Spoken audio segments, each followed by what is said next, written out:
Who's hot right now for this Wasatch team, and who has been smoking the ball lately for the Wasps? Well, there's a lot of different ways you can answer that question, Tyler, but how I want to kind of take this is if you need a game-winning hit, who do you want at the plate right now? Who for Wasatch has the bat that you just trust the most? And there's really two names that come to my mind right now. Payton Swap always is a killer when he gets up there, but Crew Erickson has been really good for Wasatch. You pointed out he's hitting over 400 after the first weekend. He was one of the few guys that played in every single game as well, and so he's earned that 400 batting average right now that he's got.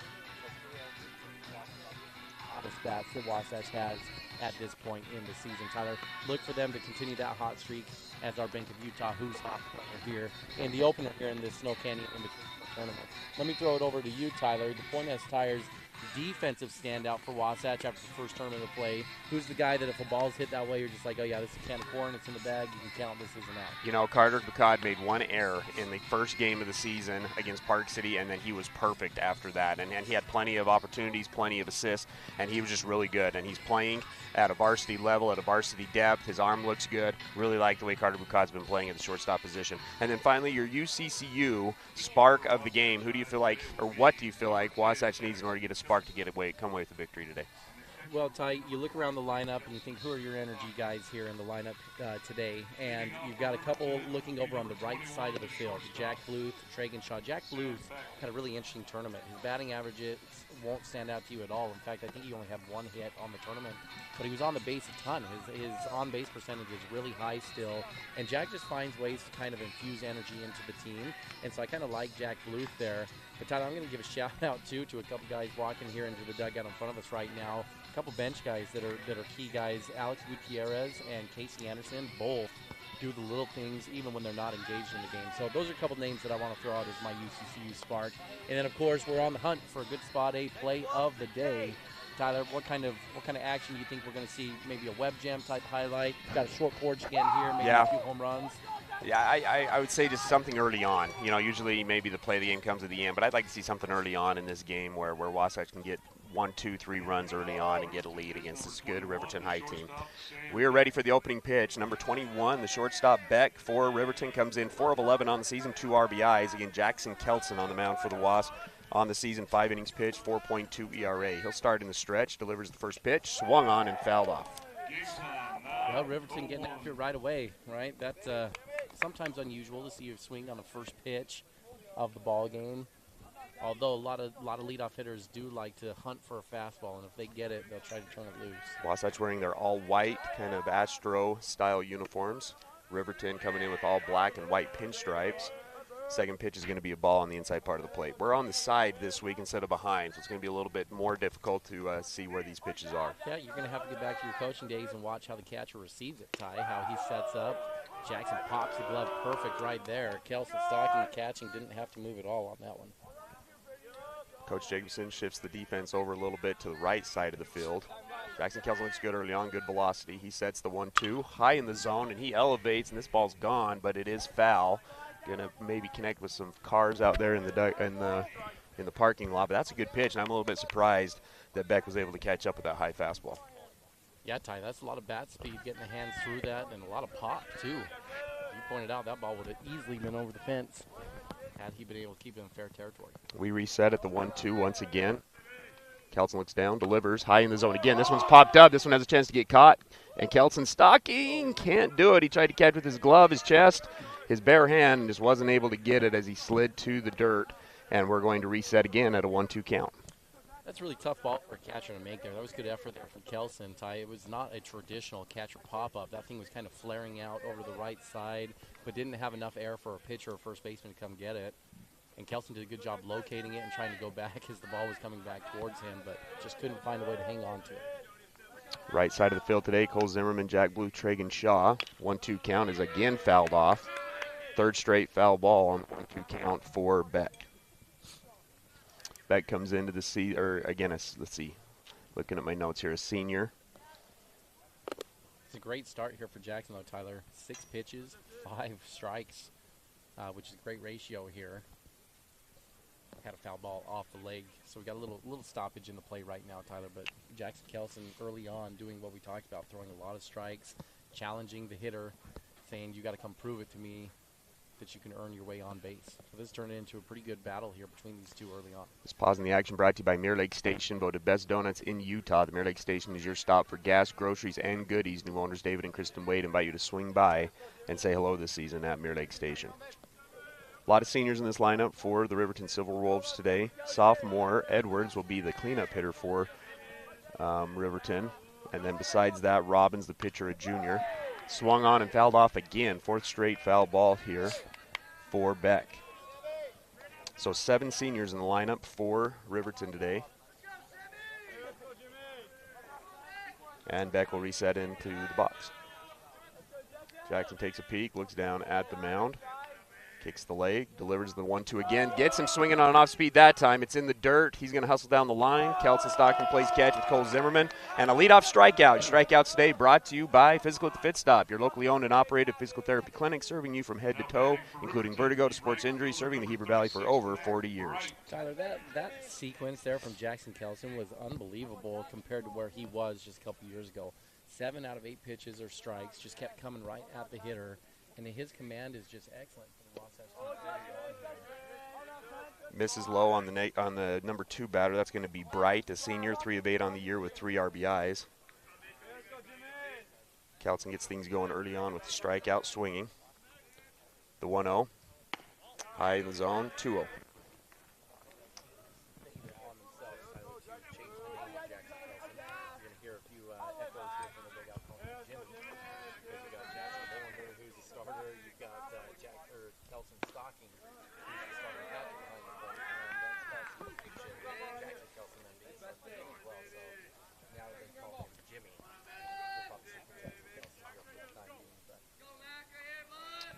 Pitch is in there for a strike. That makes the count. I didn't see the second or the third pitch. That 3-1? 3-1. 3-1 count now after getting the leadoff guy with the strike. Falls behind 3-0 on this number 2 hitter. Comes back with the strike there. The 3-1 off-speed pitch is going to be fouled off into the dugout, and that's going to bring up a full count.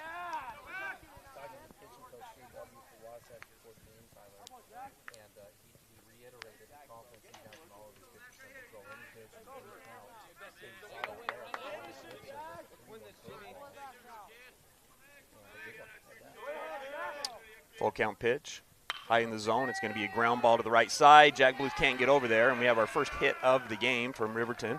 It's going to be a single between the 3-4 hole. Bright improves to 4 of 9 on the year in the box, and that's going to bring up the number 3 hitter, Miller. Center fielder, senior, 4 of 8, hitting .500 on the year with 3 RBIs. Center fielder, number 13, Payton Miller. Up in the zone a little bit, but Riverton's been able to get after that pitch. It's up in the zone. A couple of fastballs that I think against different pitcher, a different opponent probably gets some strikeouts there, but Riverton doing a good job getting their hands through that high fastball. Kelson goes with the slide, step, curveball, and it's in there for a strike. Gets up ahead 1-0 or 0-1 on the number 3 hitter, Miller. You know, early on, Tyler, looking at these Riverton hitters, they're patient, looking for their pitch, but they're not going to pass up on a hittable pitch either. So it's kind of a good style that they've got early on. Comes with a fastball, and this one's smoked to the right center field gap. This is going to be extra bases. Bright's going to score easily. Miller's going to try to get for 3. Bucad's with the relay. Ball's in, and it's going to be in time as Bucad gets him out at third. Nice relay there from Payton. Swap to Bucad to Wilson. But nonetheless, the damage is done as Miller on a double gets the RBI and gives Riverton the lead 1-0 here in the top half of the first. Number 17, Zach Edwards. Well, good execution there for Wasatch to try to minimize what could have turned into a big inning. Right now you've got 2 outs here on the board, 1 run across but no one on base. That's a huge play there, hitting the runner trying to advance to third. And kind of the baseball phrase is you want to keep a crooked number off the board. Now the white base is clean, and Jackson's got a little room to work with here. Well, you saw the progress of Carter Bucad on that throw, Ty. From freshman to sophomore, I think the biggest change I've seen is his arm strength, and it makes a great throw.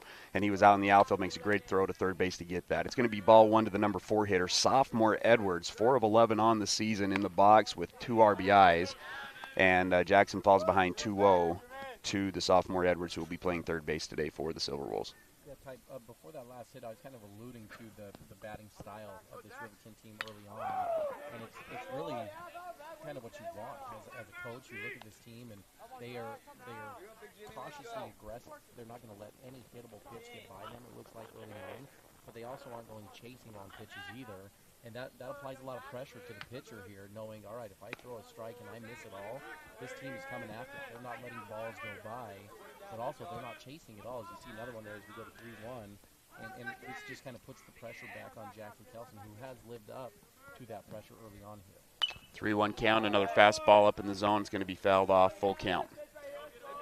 Fastball seems to be a little bit elevated, right, early on in this game. He's been landing the off-speed pitches down in the zone, but that fastball a little bit elevated, and you saw Miller, a good hitter, was able to get his hands through. Hard line drive to that right center field gap. Full count pitch with 2 outs is in there. It's fouled off the leg again. A lot of contact from this Riverton High team as well. Yeah, Ty, you're right. Elevated and doesn't look like he's quite revved up the arm to what he can. It looks like he's lacking a little velocity compared to what we know he's capable of doing.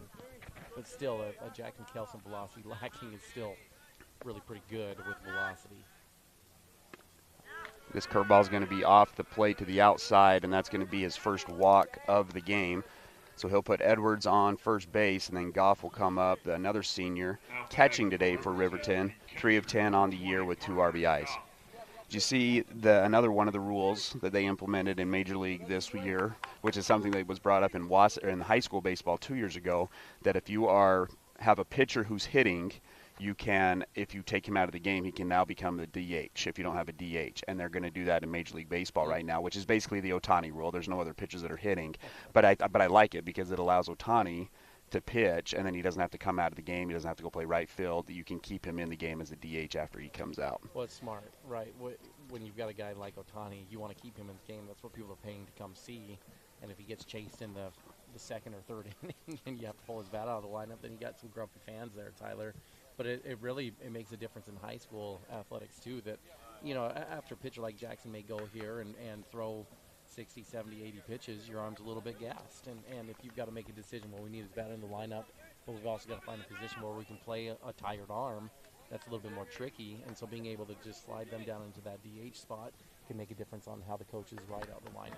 Second base runner of the game is on first base. It is Edwards who walked, and that's going to bring up Goff, the catcher. Fake steal over at first base from Edwards. Kelson delivers, and there you go. There's that fastball in the low part of the zone. That's a good pitch there. Gets up 0-1 on Goff. Jackson sets, takes a peek over at Edwards at first base. Delivers. Edwards goes. It's a hit and run, and it's a perfectly executed hit and run. They're going to go from first to third. Tragan's going to try to throw. No, Bukad's going to cut it off. Right choice, and that's going to keep Goff at first base. But the hit and run is executed perfectly as Edwards goes from first to third on the hit and run. Well, you're right. That was a perfect hit and run execution, and they had the perfect time to call it. Pitch was a little bit down and away, and that's the dream pitch, to have a hit and run for the right-handed hitter. Just punches that through the right side, hard hit ball, and Ty almost had a little disaster. Bukad trying to come over to beat the cutoff man slipped. And so Shaw, he came up and just kind of trusting through it where it needed to be, although Bukad was on the ground. As that ball got elevated, Bukad did a good job of getting up and scrambling and hanging on to that and not letting that turn into a bit of a circus. So a K, 2 hits, and a walk for Jackson Kelson's first inning. We're going to have a first and third situation. Didn't have many of those last week at the Desert Hills Invitational. The hitter for Riverton will be Barton, a senior, first baseman, 2 of 6 with 2 RBIs on the season. Hitting from the left-hand side. Kelson sets, takes a peek, delivers. It's another ball up in the zone. It's at Tragan Shaw in right field. Hard hit ball, but it's right at Tragan. Tragan gets the third out, and Wasatch is able to get out of the inning. Like you mentioned, Ty was still only giving up 1 run as Riverton scores 1 on 3 hits, no errors, and leave 2 on base. Up for the Wasps will be Erickson, Wilson, and Swap as we go into the bottom half of the first.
Wasatch are taking on the Riverton Silver Wolves, and we are heading to the bottom of the first inning. Riverton did strike first, 3 hits, 1 run scored in the top of the first. Wasatch getting ready to go with their first trip to the plate in this ballgame. First inning action brought to you by Mountain Refined. From design to project completion, our team excels in understanding and implementing your specific lifestyle and taste preferences into your interior design. Come into our showroom indoor to find beautiful furniture, bedding, mattresses, decor, and so much more. That's Mountain Refined. Pitcher for Riverton is going to be a lefty, Junior Robbins. 2.2 and 2/3 innings pitched on the season, 10.5 ERA. Hasn't been great on the mound, but he throws a nice off speed there to get up 1-0. Crew's going to swing at the next one. It's going to be fouled off down the third baseline. Crew Erickson Jr. playing left field today for the Wasps. .417 batting average, 3 RBIs on the season. You know, we like to talk about a little bit of Wasatch history in this first inning, and arguably, in my opinion, one of the biggest home runs in Wasatch history happened on the Snow Canyon High School field. In 2005, Wasatch traveled down here for the mini tournament. They had a little mini tournament that you would start off the year with. Crew swings at the 0-2. He's going to ground out to the pitcher for the first out of the first inning. And at the time, Snow Canyon was ranked number 1 in the state. Wasatch beat Morgan in the first round of the state tournament, and then were matched up against Snow Canyon in the second round. And I can't even remember the inning. I should actually text Coach Scholl and see if he remembers what inning it was in. But anyway, Zach Larson, Wasatch great. It was later in the game. Later in the game, and he had a 2-strike pitch that he put over the left field wall. And Wasatch ended up getting the win over then number 1 ranked Snow Canyon. Chet Wilson swings at the first pitch, and he's going to single up the middle. So memorable, that at bat. Nice job from Chet there. Just good, calm, quiet swing, knocking that ball back up the middle. But that Zach Larson home run, he had such a unique 2-strike approach, right? He was not a very tall hitter, about 5'7", and he would put his feet from one chalk in the front all the way to the chalk in the back and crouch down. And even with no leg lift, he just had enough power to generate it and lift Wasatch to a major victory. Coach Scholl just text, 6th inning home run that helped propel Wasatch to get that victory. Slide step pitch here, off speed. Payton Swap's going to take a swing at it, fooled by the off speed, and he'll fall behind 0-1. Only 5 pitches thrown in this first inning so far by Robbins, all of them strikes. Chet was 385 before that swing, 5 RBIs. Ball low in the zone. Catcher pops up, 1-1 count now to Swap. Chet had 2 extra base hits as well in that first tournament against Desert Hills, and he gets another hit here, single up the middle. Good to see Chet being aggressive. Sometimes Chet's a little bit passive, and he went after that first pitch fastball. He got the back pick here is Wilson, close, but he's going to be called safe. It is a ball, so that makes the count 2-1 now to Payton Swap. Swap comes in hitting 300, 2 RBIs, had a double and a home run in that opening tournament in the Desert Hills Invitational. 2-1, slide step, outside again, bringing the count to 3-1. So having a little bit of command troubles out of the stretch here early on in the bottom half of the first. In that 2-hole spot, because the third hitter is traditionally the best hitter in the lineup, so pitcher is going to come after the 2-hole hitter a little bit more. You don't want to put a runner on. He's in there for a strike, bringing the count to full count. Chet again on first base after the single up the middle. The 3-2, low in the zone, and Payton Swap earns another walk. He's only hitting 300, but on the year, he is above 600 now in his on-base percentage. Looks like the track team showing up here for Riverton. Maybe a PE class? Down here, Ty. Oh, is this a Riverton? Yeah, Riverton track. Oh, there you go. Got Wasatch's track is down here. Tennis down here as well. A lot of action in St. George this weekend. But here we go. Cole Zimmerman with an RBI opportunity, hitting in the 4 spot. Yeah, he had 3 RBIs in the Desert Hills tournament. Didn't hit great, 231, but had a big-time double in the last game, and like I said, had 3 RBIs in that tournament as well. Played a great first base for Wasatch. Probably the biggest improvement we've seen out of Cole was his defensive demand over there at first base. First and second, 1 out. Couple of looks back at second base. Cole thinks about swinging that first pitch, decides against it, and it's going to be called strike, bringing the count to 0-1.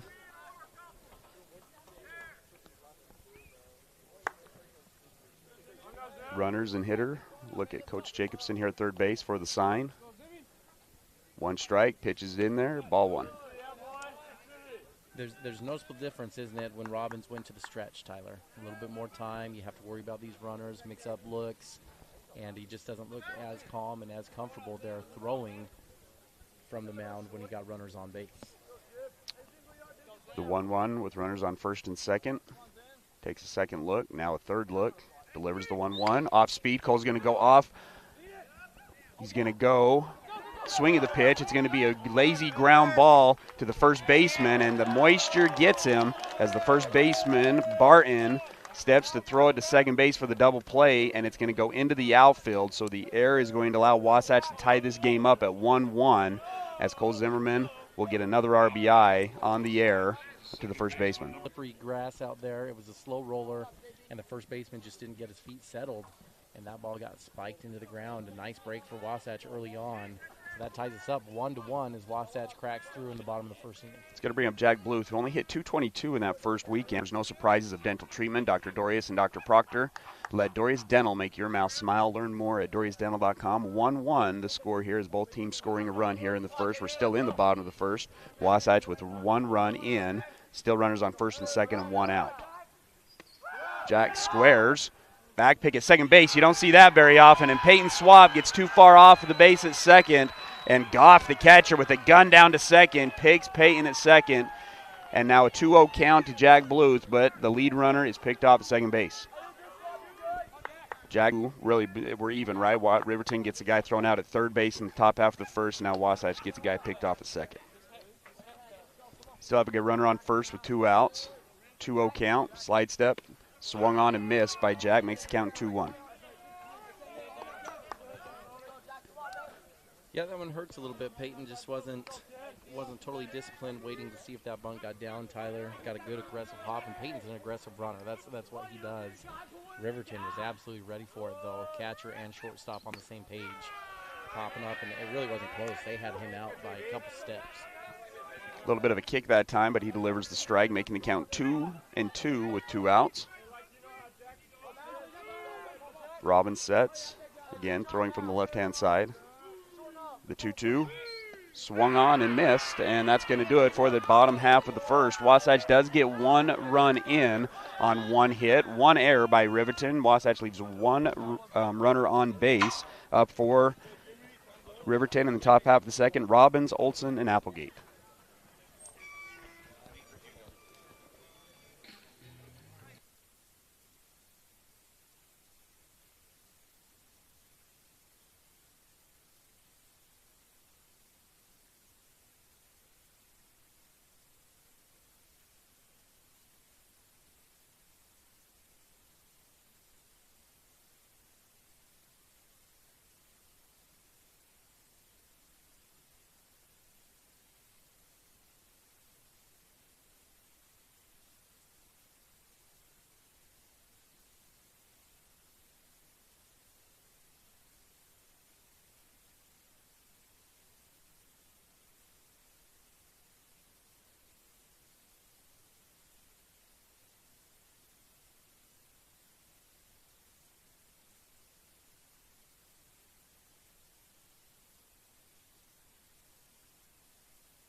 As the softball team has jumped out to a great start, 7-1. They did lose yesterday to Skyridge after their first loss of the season.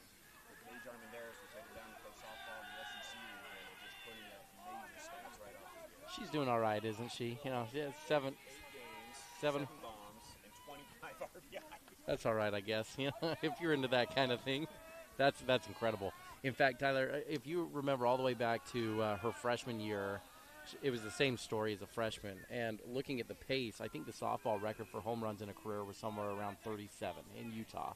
And she was well on pace to break that. And unfortunately, I don't think she's going to get a chance probably because of the COVID year. The next year with COVID shutting it down, didn't get a chance to compete. Yeah, maybe you're right there. But you put a full season under her belt, and I really thought she was going to break that record, Tyler, for most home runs in a career. And who knows, maybe she'll still get close to that if she continues her hot streak.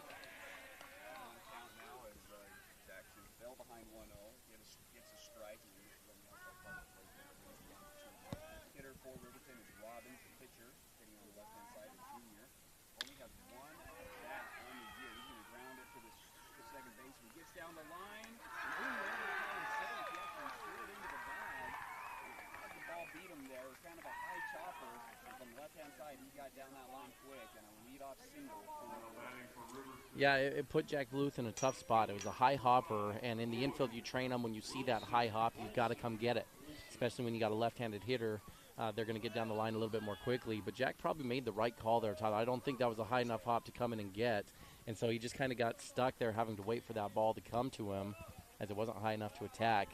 And that's just one of those unfortunate singles is the bottom line of what happened there. Good job from Jack, and he got rid of it quick. Good quick hands. Riverton just beat it out.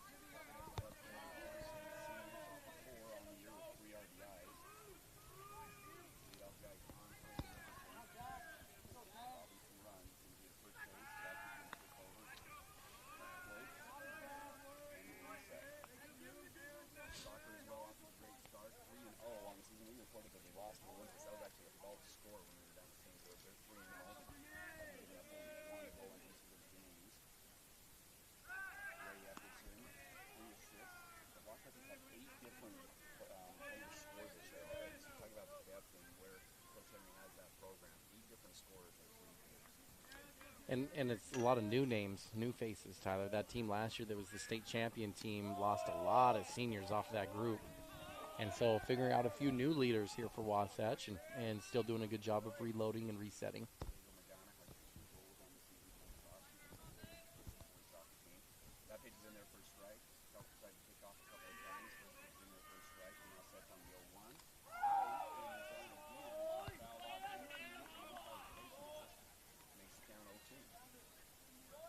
Yeah, that one clipped the umpire pretty good, Tyler. He seems to be all right, though. In fact, to prove it, he fired that ball back to Jackson himself. Didn't hand over to the catcher to throw it back.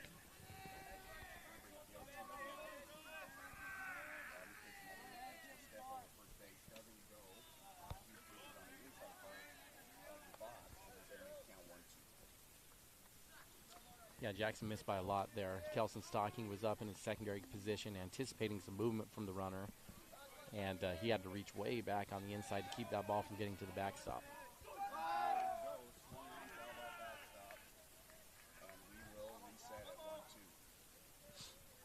It's a good count to run on there, Tyler. 1-2, so you're still in a potential off-speed count.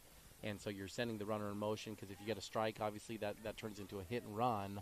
Or if the pitcher comes in an off-speed, that's a good pitch to run on anyway. And so that's a very predictable running spot there for Riverton. But it's a good spot to run even though it's predictable. Ooh, they let him duck it, Ty.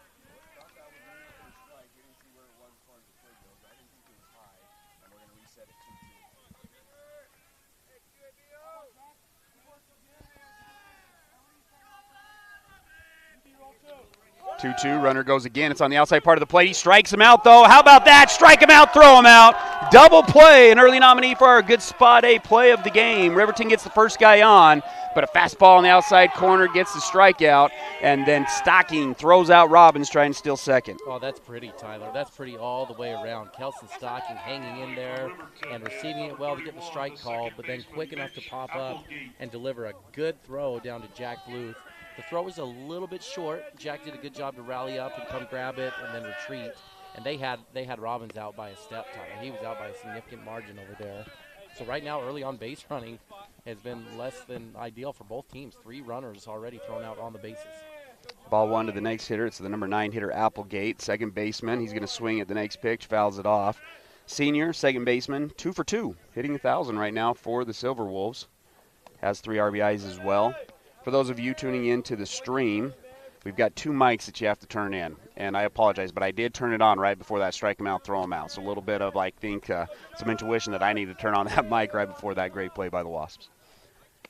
Nice curveball in for a strike here, making the count 1-2. That pitch is good, Ty. That's the pitch that we hadn't seen, and he's been able to develop over this last year. And makes the count 0-2, yeah, 1-2. He's moved, Tyler, to a knuckle curve is how he's trying to throw that, and he's felt really comfortable with that knuckle curve so far to be able to command it and throw it for a strike. Another fastball's fouled off the back, and I think you see the difference, Ty, between a good a normal good 5A team and a good 6A team. Is that fastball right there, I think, gets by a lot of 5A hitters. Number 9 hitter on a good 6A team is able to foul that one off. Reset at 1-2 is going to be a curveball in the dirt, and that's going to bring the count to 2-2. Well, you're right, Tyler. This Riverton lineup so far, the first time through, has been really tough, 1 through 9. A lot of foul balls straight back, which indicates that you're right about there with your timing, Tyler. And this team, just 1 through 9, has been pretty locked into Jackson Kelson. 2-2's that knuckle curve. He gets him to swing at it in the dirt. Kelson blocks it, throws it to Cole Zimmerman at first base, and Wasatch gets out of the inning. No runs on 1 hit, no errors, nobody left on base. The score 1-0 as we move into the bottom half of the second. Up for the Wasp, Sam Gagan, Jackson Kelson, and Kelson Stocking.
You're listening to Wasatch High School Baseball. Bottom of the second inning, 1-1 is the score. Wasatch and Riverton all tied up.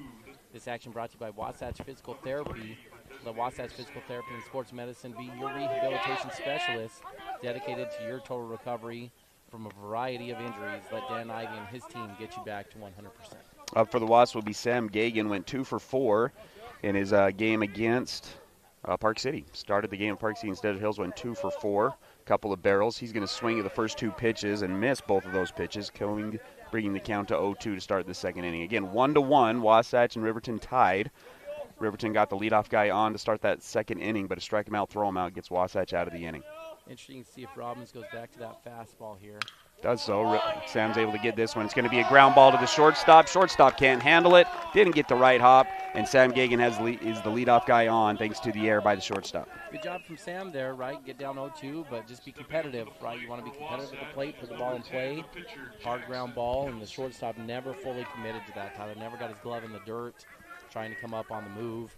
And that one looked doomed right from the beginning with the way the shortstop attacked that ball. Jackson Kelson's going to come up to the plate, hitting 1,000 on the year in his one game that he had. 2 RBIs on a triple. He's going to square. Pitch is delivered. Does not get the bunt. Back pick. Oh, Sam got picked off twice. Yeah. In last well, week's, and I think the first baseman just missed the tag. I think Kelson pulled back, but the scoreboard says ball 1. Jackson did something a little funny on that first bunt attempt, Tyler. As the ball was coming, he was spinning the barrel in his hand. And he tries to lay down the bunt to the first base side. Ball goes over the pitcher's head. Shortstop is there, and we'll get it back. I have the count 0-2, but the scoreboard does say 1-1. Jackson Kelson unable to lay down the bunt down the first base side. So scoreboard says 1-1. Sam again gets on a leadoff error by the shortstop. 1-1 pitch, swung on in the dirt, not close, and that was strike 3. So he did make an attempt on the first 2 and then swings at a curveball in the dirt. And that's the first time Kelson's gotten out this year, Jackson Kelson. Yeah, never looked totally comfortable trying to lay a bunt down there, Tyler. You didn't really get a chance to explain it. The first one, what you want to do when you're bunting is you come away, you get the barrel out in front of the plate, and then you establish the barrel at the top of the strike zone, and then you just kind of move your knees down as it's coming in. But as that was coming, he had the barrel down near his knees, and he was spinning it in his hand, just kind of rotating the barrel as the ball was coming, and just looked pretty uncomfortable with that ball approaching. 1-1 count now to Kelson Stocking, who took a ball 1 and then fouled off the 1-0 pitch. He's hitting .250 on the year with an RBI. Had a double in his leadoff plate appearance of the year off the wall at Desert Hills. Catching today for the Wasps. has committed to play baseball up in Oregon. The 1-1, Sam's going to go, hit and run, and it's going to be fouled straight back over the backstop into the softball field, and we're going to reset at 1-2. 1 out and 1-1 the score here in the bottom half of the second. And Kelson would like to have that one back, Tyler. That was a pretty hittable pitch there for a hit and run. Just missed it. So we'll reset at 1-2. Robbins again throwing from the left-hand side. He's going to set, take a peek at Sam. Low leg kick, throws the ball outside. Sam's able to get back easily on the ball out of the zone, and then the back pick by the catcher, Goff. Yeah, Goff's going to throw it around, Tyler. He's already had 3 attempted back hits. Got Payton swap at second base earlier in the game in the first inning. Reset at 2-2. Low leg kick, off speed, and a great piece of hitting there by Kelson Stocking as it's up the middle. The shortstop does get a glove on it, but that's a single for Kelson Stocking. Shortstop showing some range. I thought that was an easy single up the middle. Shortstop's able to get a glove on it, but everybody's safe, and Wasatch now has runners on first and second with 1 out, with Tragan Shaw coming up to the plate. Yeah, you're spot on, Tyler. I thought there was no way the shortstop had a chance. He had the bad air to get this thing started with Sam, but that play would have been the play of the season that we've seen. That was a full extension, completely laid out for that ball and nearly pulled it in. Tragan Shaw, 429 on the year, 2 RBIs, 2 doubles, was really good in his first game, and now has an RBI opportunity here with runners on first and second, 1 out. Robbins takes his time, swung on the first pitch from Tragan. He's going to foul it down the first baseline. 0-1 now the count. So if I'm putting together a scouting report for Tragan Shaw right now, Tyler, that's kind of, and this is not a bad thing, but with runners on base, he's swinging at the first pitch if it's available to him. And that's not a bad thing to do. Hitters want to try to get ahead early on with a fastball. But in his last 3 RBI chances, he swung at that first pitch and has not gotten a hit on any of them. He's an aggressive swinger with runners in scoring position. 0-1 off speed is going to be a ground ball to the second baseman. Tragan's got to hurry to avoid the double play. He beats out the double play, but Kelson is out at second base. So we're going to have first and third, 2 outs now for the Wasps, and that's going to bring up the leadoff hitter, Crew Erickson, who grounded out to the pitcher in his first at bat. 5 games now for the Wasps on the season. Got a lot of time last year as well as a sophomore for the Wasps. One of the best athletes on the team. Plays wide receiver, quarterback for the Wasatch football team. A lot of discussions of where he's going to end up on the football field next year. Off-speed pitch is going to be called ball 1. Yeah, what do you think his preference is? Like, yeah, I don't know. Receiver, if you play quarterback, you're probably not playing defense, and he's just a good enough athlete that's what the coaches are talking about is do we use him at quarterback or do we use him as a receiver and a safety type player? Swings at a ball up in the zone, making the count 1-1 now with 2 outs. Well, he was such a weapon for Wasatch to have on the outside, Tyler, last year at that receiver position as well. Just so explosive. Got great speed. Watching him run the bases is really a lot of fun here on the baseball diamond. It's the same way on the football field. 1-1, and he's going to rope this one down the right field line. It's going to get by the right fielder. This is extra base hits. 1 run comes in. Tragan Shaw is going to go from first to third, and Crew Erickson is going to have a stand-up triple here in the bottom of the second inning. Your extra base hits brought to you by Gravity Coalition of Gravity Coalition Midway, Utah, or gravitycoalition.com. This is a cool shot. A 2-out triple from Crew Erickson, scores 2, and Wasatch takes the 3-1 lead. Well, right on cue. You get to watch him run the bases there, Tyler. You see the wheels. He's rolling into second base easily, third base easily with that triple. And the development of his swing from last year to this year, Tyler, between sophomore and junior year is huge. He was pretty pull happy last year as an underclassman, as a lot of hitters are. And that's discipline, Tyler. That's a good swing, a line drive going the other way with an outside pitch, and ropes it to get a couple runs on the board. Wasatch gets up early, 3-1 on the Riverton Silver Wolves. That was one of our our Country Garden and Nursery keys to the game was Wasatch getting out to better starts. They fell behind in every game. In the Desert Hills Invitational, and Wasatch they fell behind in the top half of the first, but they've been able to answer and score 2 in the bottom of the second. Mound Visit brought to you by Mirror Lake Station, voted best donuts in Utah. The Mirror Lake Station is your stop for gas, groceries, and goodies. New owners David and Kristen Wade invite you to swing by and say hello this season at Mirror Lake Station up in Camas. Hopefully, Chet here sensed a little bit of the blood in the water here with Riverton. He got a first pitch single up the middle last time. And you don't want to settle for just the 1 RBI knock here. If you can sneak in another run here, get this runner in. Speed right off the bat and get him swinging at a ball in the dirt. Chet scored as well in the first inning on an error by the first baseman on a Cole Zimmerman at bat. It's going to bring up now the 0-1 count with 2 outs. Outside pitch. Goff has to slide out of his stance in order to catch that one, and it's going to bring up 1-1.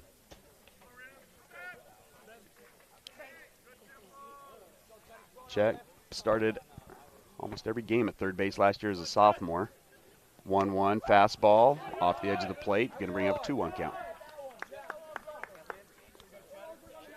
Wasatch is scheduled in this tournament. They have Riverton today, Skyline this afternoon, and then Lone Peak tomorrow morning, and then based on how they do, they'll get a fourth game.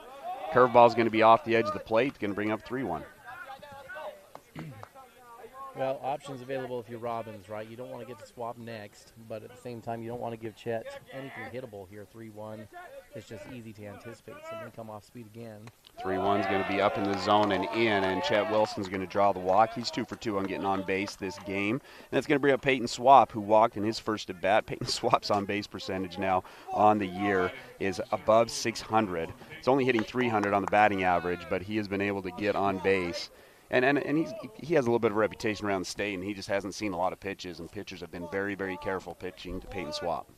Yeah, and it's a deserved reputation, Tyler. He was maybe the best hitter in the state last year. There were some good hitters, but towards the end of the season, he was well over 500 for the last 3 quarters of the season. And they go high and in and on him again. He got beamed 3 times in the Desert Hills Invitational. He almost gets beamed there.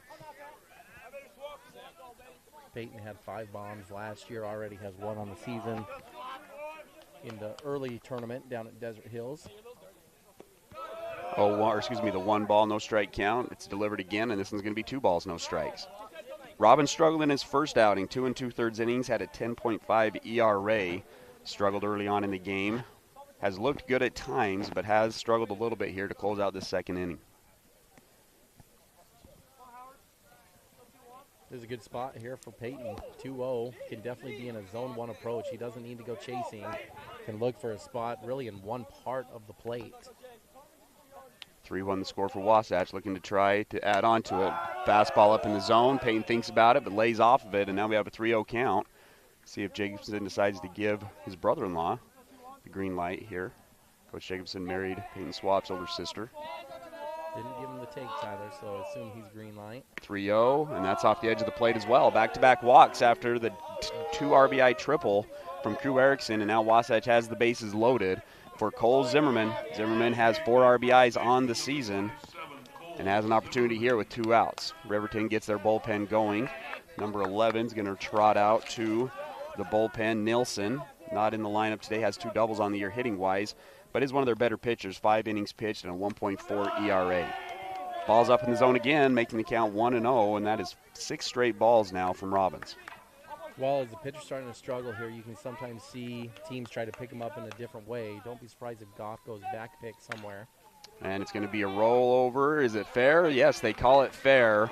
And Todd Lawton, the coach over there, disagrees. Looked like that was maybe foul, but it's going to be a ground out to the first baseman, and Riverton gets out of the inning. But Wasatch scores 2 in the bottom half of the second. Takes the lead 3-1 as Wasatch scores 2 on 2 hits, 1 error by Riverton, and Wasatch leaves 3 on base. As we move in the top half of third, Riverton will have the top of the order up: Beck, Bright, and Miller.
Your third inning is brought to you by Wasatch Napa Auto Parts, your local Napa auto store.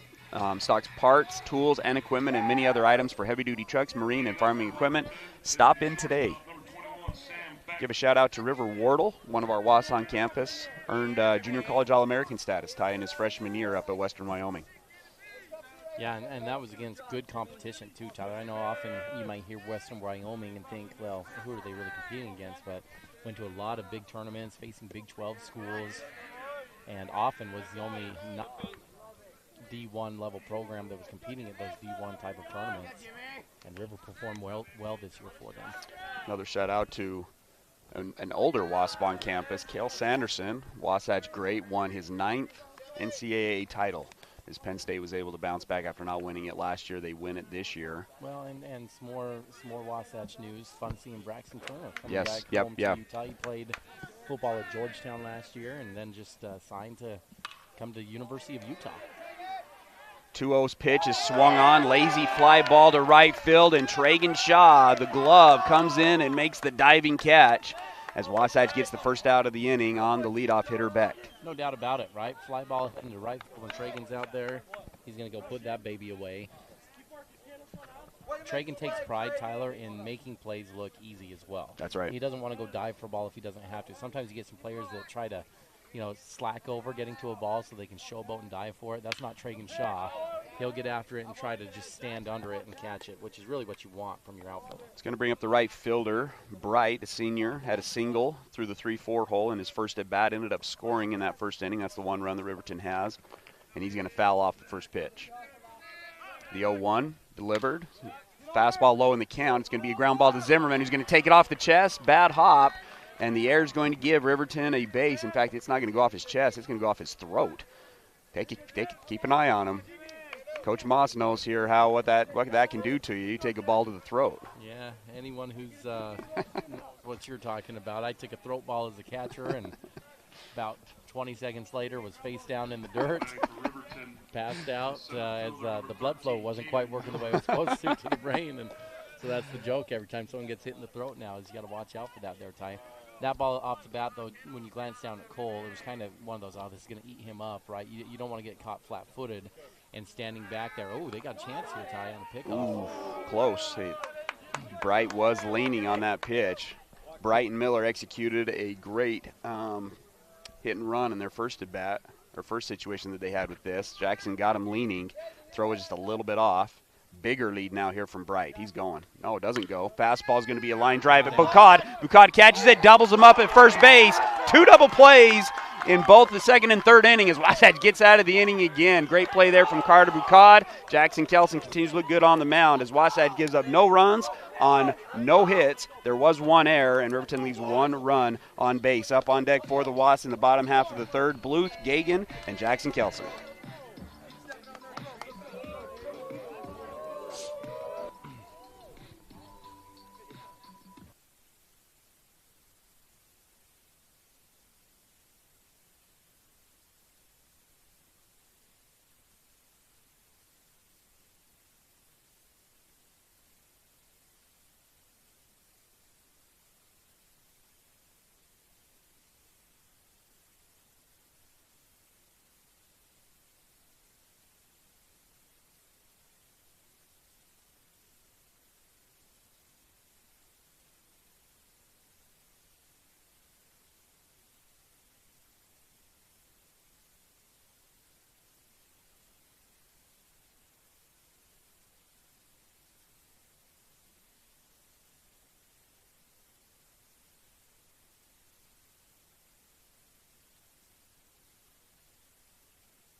The Riverton Silver Wolves 3-1.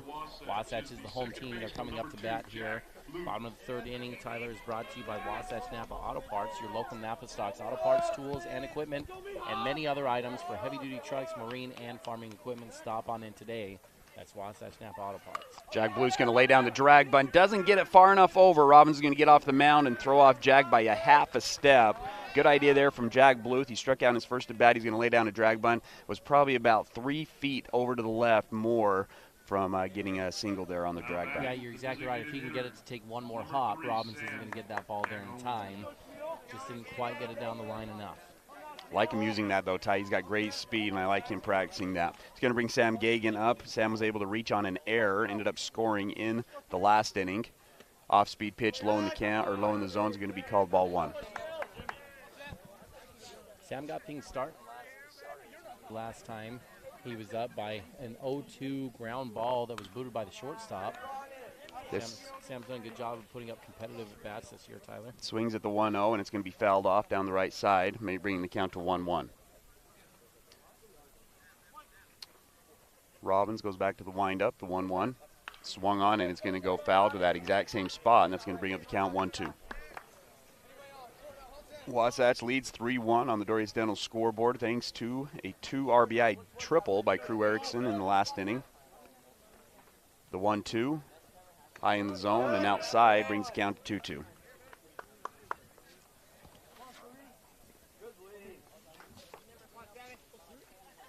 Two count now. Delivered, off speed, inside, and it's going to get him, and Sam Gagan gets on base with a hit by pitch. Oh, man, that's a hitter's dream. That might be better than a walk. Jackson Kelson, a couple of missed opportunities on the bunt. His last at bat ended up striking out on a curveball in the dirt. Had a 2 RBI triple against Orem in the Desert Hills Invitational. See what Coach Jacobson decides to do here. Probably a green light situation.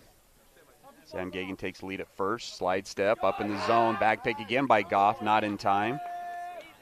And we're going to reset at 1-0. I don't know if they've scouted Wasatch, but they seem to be going after Sam over there on first base. And I don't know if they saw that he had a couple pickoffs against him or what. Yeah, Sam's mom's going to have a heck of a time trying to get those white jerseys clean after how dirty he is over there. Putting him in action over there, aren't they? 2-0 count now after another miss from Robbins. His command's been a little bit off since that triple by Crew Erickson in the bottom half of the second. 2-0 pitch. Nope, it's going to be a pick over.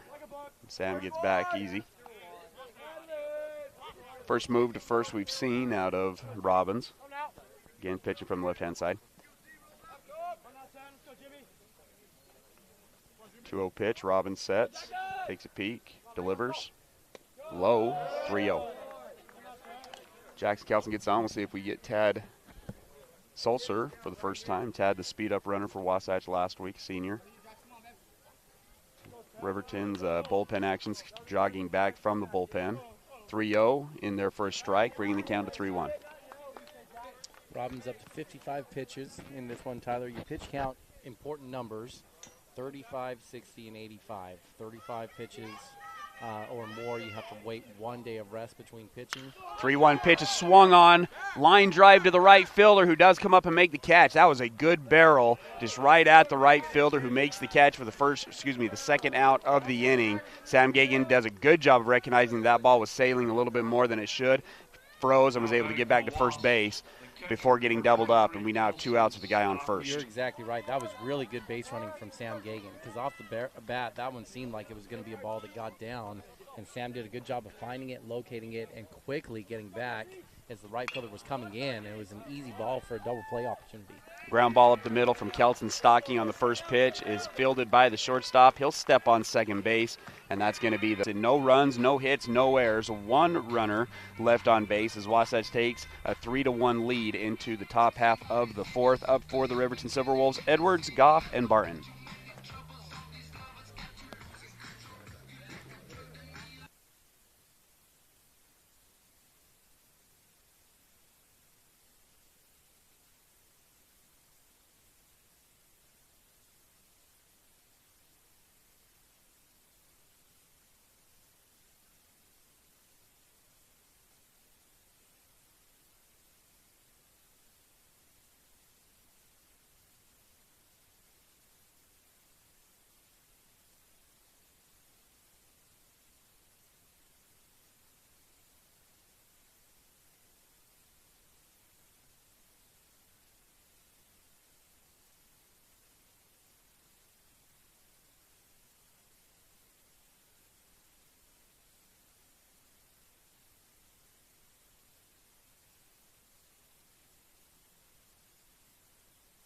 And that's going to be, we'll go to the official scorekeeper, Ty. Official.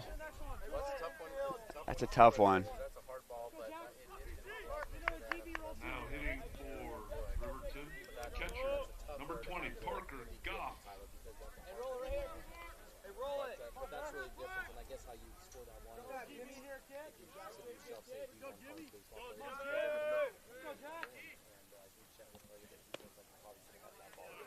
Riverton gets the leadoff guy on for the second time. They had the leadoff guy on in the second inning as well. Kelson gets crossed up there and thought that was a different pitch. Comes in and probably was close to a strike, but again, just a little bit of miscommunication between the catcher and pitcher, and it's going to go in as a ball one. Edwards on first base, only a sophomore. He's been able to be good early on in this year, 4 of 12 so far in his 12 at-bats that he's had. He's going to step off. Jackson Kelson step off the back of the mound. Edwards was taking a lot of steps towards that second base. We've seen a lot of hit and run, a lot of action when Riverton has gotten guys on first. Wasatch has been able to turn 2 double plays in the last 2 innings. Uncharacteristic double plays, a strike him out, throw him out, and then a line out, and then not tagging up at first base. It's going to bring up Goff, the catcher, senior. 4 of 11 on the year. Had a single in his first at-bat to right field. It's going to be pitch out of the zone. Kelson tries to throw out Edwards at second. Ball's in time, but the ball squeaks out of the glove of Bluth, and Wasatch gives up their first stolen base of the day.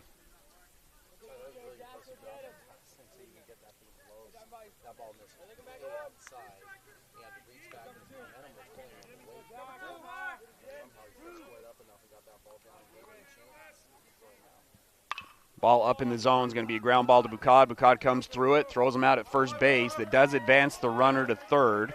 Another good play there from Carter Boucard has been perfect since that first game at the shortstop position. But now Riverton has a guy on third base with 1 out.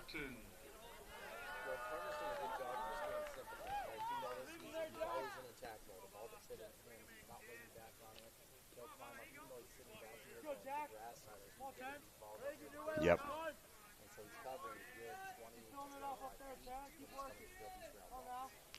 It's going to bring up the first baseman, Barton. Barton flew out to the right fielder in his last at-bat. 2 of 7 on the year with a couple of RBIs. Has a good RBI opportunity here with a guy on third, 1 out. Wasatch leads 3-1 on the Doria's Dental scoreboard. You're listening to Wasatch Baseball against Riverton High at Snow Canyon High School. We're in the top half of the 4th. Ball on the outside part of the plate. Kelson thought that one was close, but it's going to bring the count to 2-0.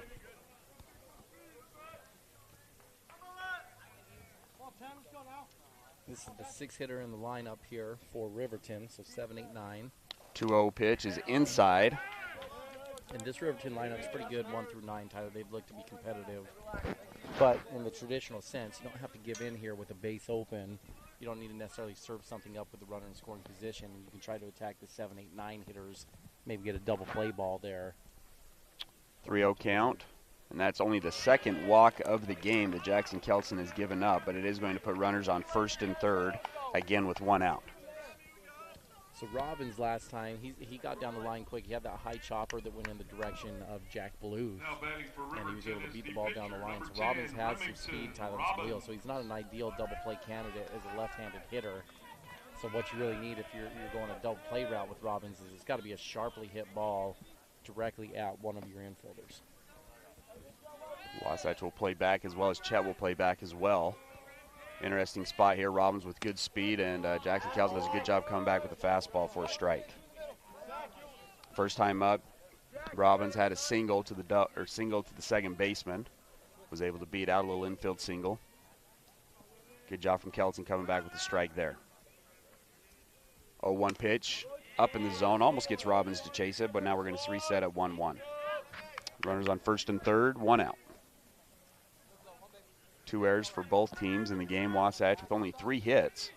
They've been able to turn those hits into 3 runs. Riverton only with 1 run. Bigger lead now for runner on first base. This ball smoked to Jack Bluth, and guess what? Another double play to get out of the inning, and the Riverton coach can just shake his head because that's just bad luck. That ball was smoked, but right at Jack Bluth, who's able to make the catch and double up the runner at first base as Wasatch gets out of yet another jam. As no runs come in on no hits, 1 error by the Wasps, 2 runners are left on base. As after the top half of the 4th is over, Wasatch still leads 3-1. Tragan Shaw, Crew Erickson, and Chet Wilson up for the Wasps.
right fielder, number 15, Tragan Shaw.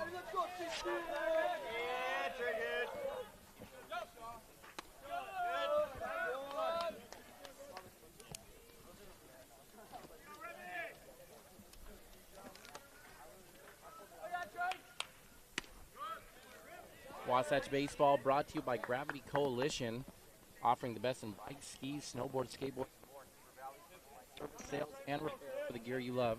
Gravity Coalition in Midway, Utah, or gravitycoalition.com. This is a cool shop. We're into the bottom of the fourth inning. Wasatch leading Riverton 3-1. Tragan Shaw to lead off the inning for the Was. He's going to move the count to 3-1.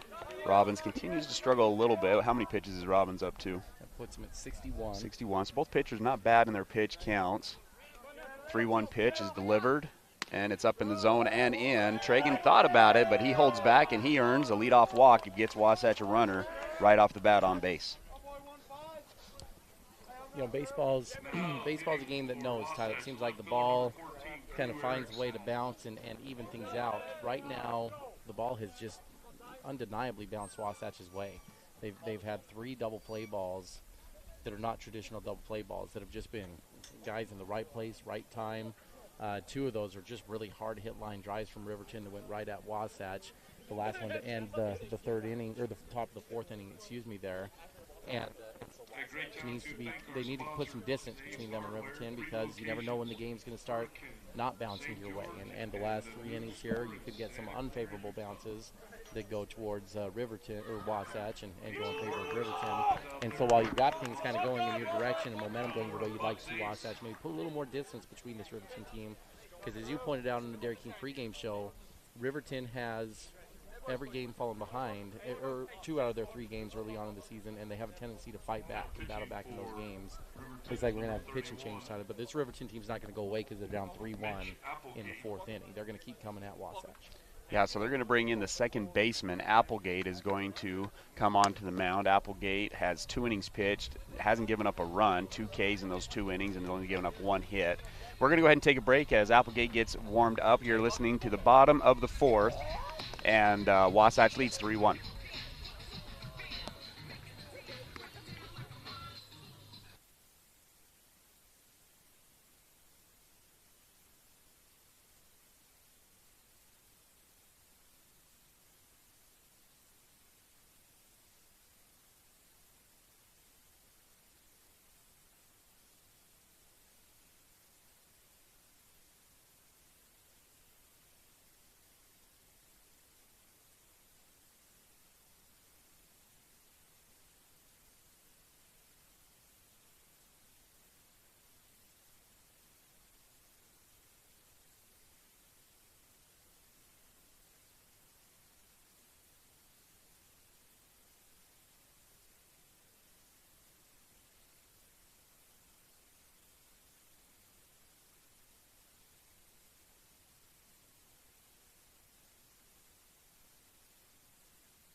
Welcome back. Applegate bullpen. Crew's going to lay down the drag bunt down the right field line. They're going to let it roll foul, and ooh, that was close. That would have been a single for Crew. Instead, it does roll barely foul, and we're going to reset at 1-1. Zach Pinter comes into the game. He's going to pinch run for Tragan Shaw at first base. Wasatch with a 3-1 lead here in the bottom of the 4th inning. Crew's getting a lot better at that play, Tyler. He's getting good at the drag bunt, putting it down the line. And he's gambling the right way, with the drag bunt, because you want to put that thing close to the line, and if you can't get it there, get it foul and live to play another one.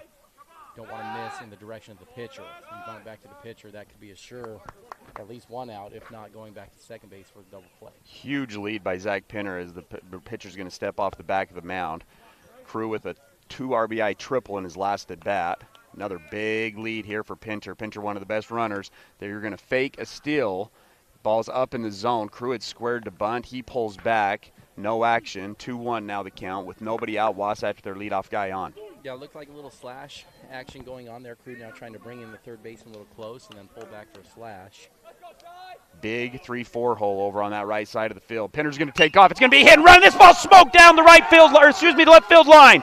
Zach Pinner was in motion, and he's going to score easy. Another RBI for Crew, and he's going to put his head down. And how about this? Back-to-back triples for Crew Erickson, as he now has 3 RBIs, 2 triples, as that Crew Erickson has definitely been your spark of the game for the Wasps. Not just that, Tyler, but our Bank of Utah, who's hot. We talked about he and Payton swap in the pregame, and man, Crew has kept it going. He has been so good to start off the season. Now going to be over 500 on the year with his batting average after his strong start to this opening game of the Snow Canyon tournament.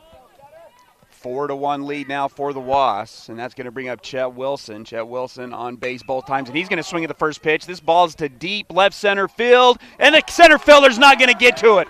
Double for Chet. It's going to be a double, his second hit of the day, and another RBI for Chet. He now has 6 RBIs on the season as Wasatch has gotten to Applegate. First 2 hitters Applegate phases is a triple and a double. Oh, Wasatch breaking this one open right now, Tyler.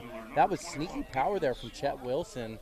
That ball floated a little bit farther than I thought it would. Center fielder is slow coming up as well, Tyler.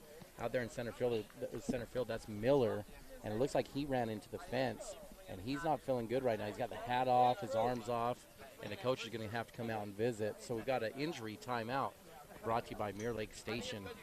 Yeah, Mirror Lake Station voted best donuts in Utah. The Mirror Lake Station is your stop for gas, groceries, and goodies. New owners David and Kristen Wade invite you to swing by and say hello this season at Mirror Lake Station in Camas. The first run that was scored was still Robbins' run, but that run is going to go to Applegate. Applegate comes in, and the first 2 guys he faces is a Crew Erickson triple down the left field line, and then Chet Wilson goes warning track to the left center field gap and scores Crew. And now Wasatch has a guy on second, still nobody out, and a 5-1 lead here in the bottom half of the 4th. It's going to bring up Payton Swap, who's got 2 walks in his first 2 at-bats. Well, you got a few options. Payton's got tons of speed here. Hit leadoff for them last week. Third baseman is deep. He could drag if he wanted to, but the way Applegate has been kind of floating these over the middle, you may want to let Payton take a chance to just swing it here, Tyler, and see if he can put a barrel on this one. First pitch is up, and it's going to be called ball 1. 1-0 pitch with Chet on second is delivered, and again, that's up in the zone. Oh, no, they're going to call that in for a strike. Little curveball action that broke late, and it's going to be a 1-1.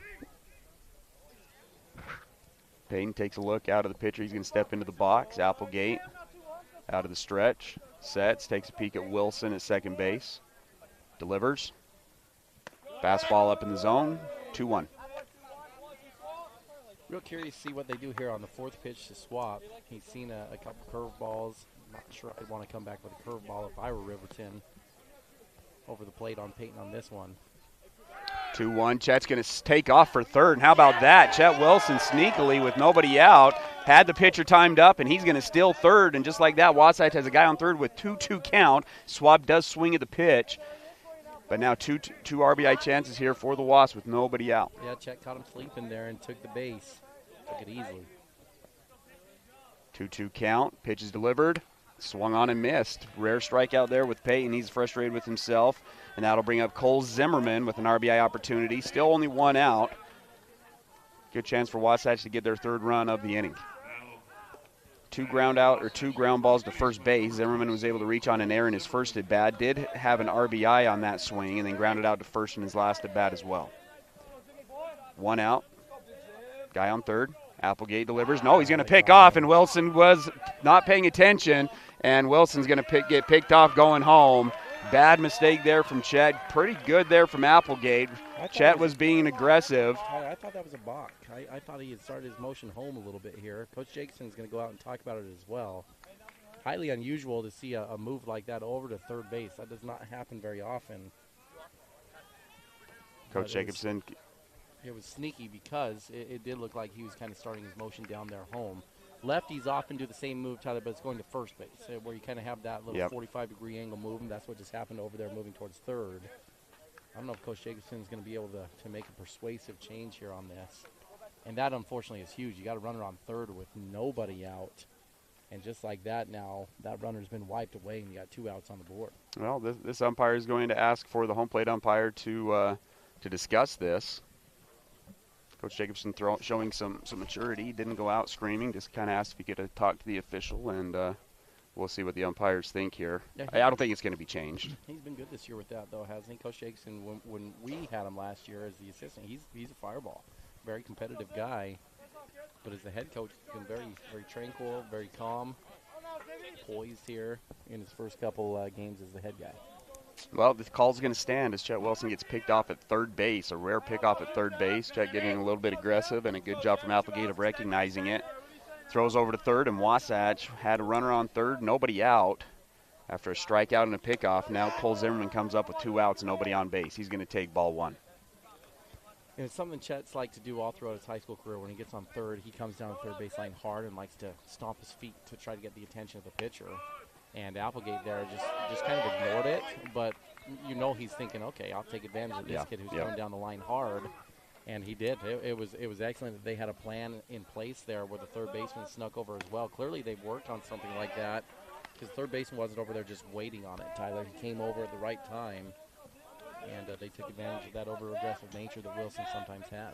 2-1 count now after a taken strike. Ground ball is going to go in between the 3-4 hole. And Cole Zimmerman with a single extends the inning. And that one hurts a little bit if you're a Wasatch fan because that would have definitely scored Chet easily from third base. Nonetheless, Wasatch extends the inning with a single by Cole Zimmerman through the 3-4 hole. Yeah, good job for Cole there to keep battling and find a way to get a base hit.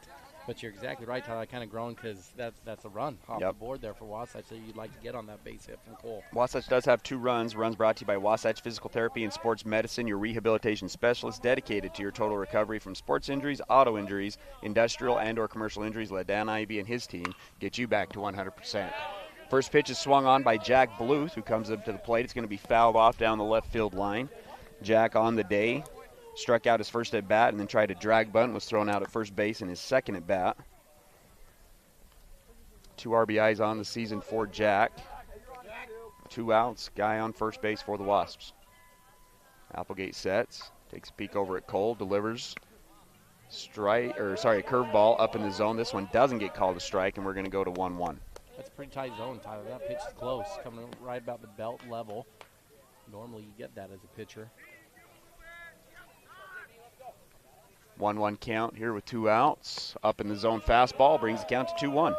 It's part of the reason Jack has such a high batting average is he's very disciplined as a hitter, but he's a small hitter. Tyler stands about 5'7", maybe 5'8", standing in there in the box, and he's able to utilize that size and patience to find his way on base in a lot of different ways, not just base hits.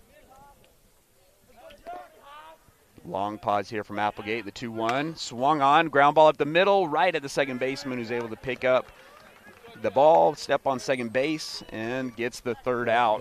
There's an example, Tyler, of the ball not bouncing your way now, right? That hit and run moved back over right to where that ball was hit. That was a pretty good barrel there from Jack.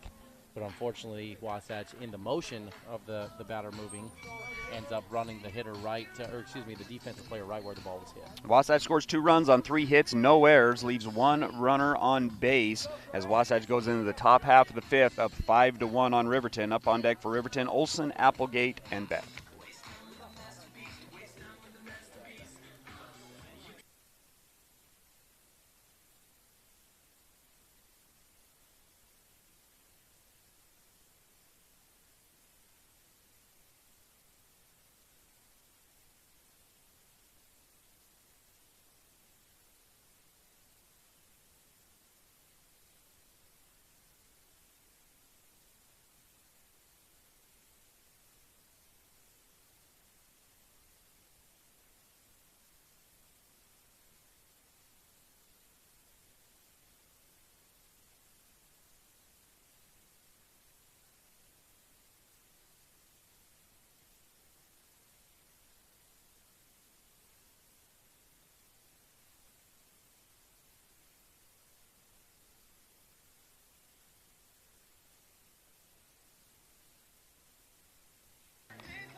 Fifth inning action brought to you by Guild Mortgage. Tom Stone at Guild Mortgage and his team will help you find the perfect mortgage that fits your situation. It will be painless and easy. Stop on in just to get any advice and see if it's the right time for you. Great expertise, great service. Wasatch leads 5-1 here in the top half of the fifth inning. Riverton brings up 8-9-1. Olson struck out his first at bat. Applegate as well struck out his first at bat. And then we'll go to the top of the order with Beck. Jackson Kelson still on the mound. 4 innings pitched, only giving up 1 run. Has 3 strikeouts in the ball game. Curveball in there for a strike to start off this top half of the fifth. That 1 run came in the first inning for Jackson, Tyler. He's really settled down. Riverton was really on him. He threw 25-plus pitches in the first inning. They had 3 hits, all right on the screws. But Jackson has really settled down and pitched well over the last 3 innings. Another called strike makes the count 0-2 to start off this top half of the fifth. After throwing 25 pitches in the first, he settled down and is only at 60, right? 61 after that. The 0-2 swung on. I think you can check it. That's a strikeout. Yeah, you betcha. You betcha. Second strikeout of the game for Olson. 4th strikeout of the game for Jackson Kelson. Your strikeouts brought to you by Physical at the Fit Stop, your locally owned and operated physical therapy clinic, serving you from head to toe, including vertigo to sports injuries, serving the Heber Valley for over 40 years. Well, Wasatch has really seized control of this one, Tyler, and maybe I'm jumping the gun a little bit here, but not by much. Now you've got the chance where you talked about what do you do in a closer situation here. It's a 4-run game. Jackson, you usually don't go the full distance, but if maybe it'll take you all 7 in this one. But a chance maybe to see who Wasatch wants to go to the closer innings this tournament. If the score stands here heading into the 6th and 7th. Applegate squares, pulls back, and then takes ball 2 as well. Zach Penner's going to stay in the game in right field. So 2-0 count now after a 3-pitch strikeout to start off the inning. Jackson Kelson falls down 2-0. Does get a strike call on the bottom half of the zone with that fastball, bringing the count to 2-1. Defensively for Wasatch now with that sub, you've got Erickson in left, Swap in center, Pinter in right. Off-speed pitch up in the zone that time, and now brings the count to 3-1. And then around your infield, Wilson at third, Bucott at short, Bluth at second, Zimmerman at first, Jackson Kelson on the mound, Kelson Stocking at catcher. 3-1 again up in the count. A little bit of fatigue in those 2 pitches, in my opinion. A little bit off speed, trying to land the off speed and not able to do it. And that's only going to be the 3rd walk of the game for Jackson Kelson here in the top half of the 5th. Riverton has had base runners every single inning, but they've also been doubled up in 3 of the 4 innings.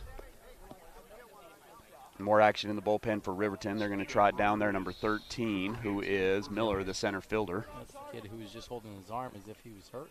So it's going to bring up It's going to bring up the leadoff guy, Beck, senior, on the year, 5 of 13. Has struck out his first at bat and then flew out to right field. There's a good diving catch there from Tragan. We also have a pitch runner that comes into the game. No, speed up, because Applegate is the pitcher right now. Don't have the speed up. Guess I have the lineup card, Ty, and that's why I took a picture of it. 28 is the number of the player who's come in to run. See if I can pull up a name for that one. There's a good spot there to open this one, Ty. Fastball down inside. It's popping the very bottom of the strike zone there on that pitch from Jackson. It's a called strike. So we have 1 strike, 1 out, 1 runner on first base after the walk to the number 9 guy. Kelson, 2 looks, delivers the 0-1, gets him to swing at the curveball, and that makes the count 0-2. You talk about it, Ty, as a pitching coach, of the importance of velocity. And when you have a velocity and you're landing that fastball for a strike, you get hitters just guessing a little bit more. And we've seen Riverton, who's been pretty good in the box, just swinging some pretty bad curveballs in the dirt. Jackson Kelson doing a good job mixing it up. The 0-2, he's going to try to pick off over at first base. Yeah, you're right. Plenty of time to get back. It just gives you an added weapon where you can keep the other team off balance a little more. Velocity is not the critical element to be a good pitcher, but it sure is a nice tool to make you that much more effective when you've got the velocity. 0-2, fastball swung on, jammed. He's going to go to Chet Wilson. Chet throws it to Jack, out at second, not in time to throw it over to first.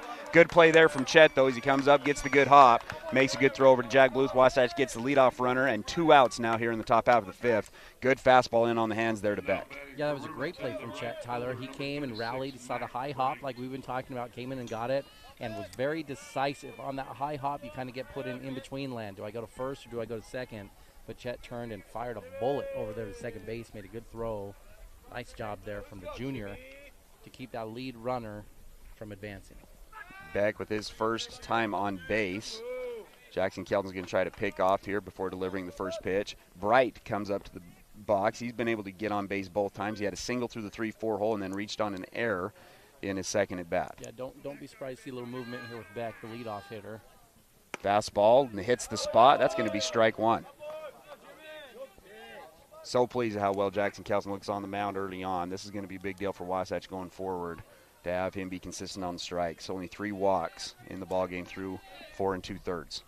Delivers another fastball. This one's just a little bit off the plate, and we're going to reset at 1-1. Yeah, Ty, a couple innings ago before a double play ball kind of abruptly ended the inning, I was talking about the pitch count number limits and the checkpoints. 35 pitches or more, the pitcher has to wait a day between throwing. You have to have a day's rest. Once you get above 60 pitches, as that one goes in for ball as well, 2-1. If you go above 60 pitches as a pitcher, you have to go 2 days rest. And if you go over 85 pitches, you have to wait 3 days rest. Now, in a tournament like this, usually you throw one game and you're pretty much done unless you're closer. Where you go under 35 pitches, then you come back the next day and throw. But Tyler, he's approaching that 85 pitch mark. That's the threshold where you've thrown guys a significant number, and they say you've got to have a full 3 days rest before you can come back and pitch again.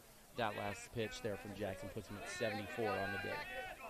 3-1 count. Runner goes. It's going to be a ball on the inside part of the plate for ball 4. Second walk of the inning for Jackson Kelson puts runners on first and second with 2 outs, and that's going to bring up the number 3 hitter, Miller.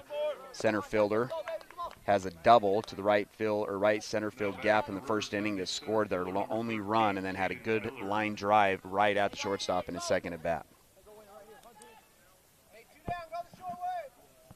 First and second, again 2 outs. What do you think's the best superstition of baseball? Watching Miller come in onto the turf batter's box and just sliding the dirt that doesn't exist there with his legs. You know, you get these habits as hitters. You got to go through your routines, right? And so he's used to getting into dirt boxes and he's kicking it away there, but there's no dirt to kick. And so he's just going through his normal routine.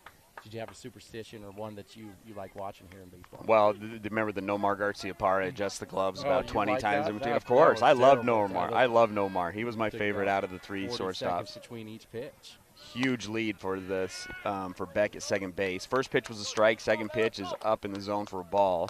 Looks like Jackson's having a hard time landing the curveball for a strike right now. It makes it count 1-1 with 2 outs. Runners on first and second. Again, Wasatch up 5-1. Jackson Kelson sets, takes one peek at the guy at second, now takes another one.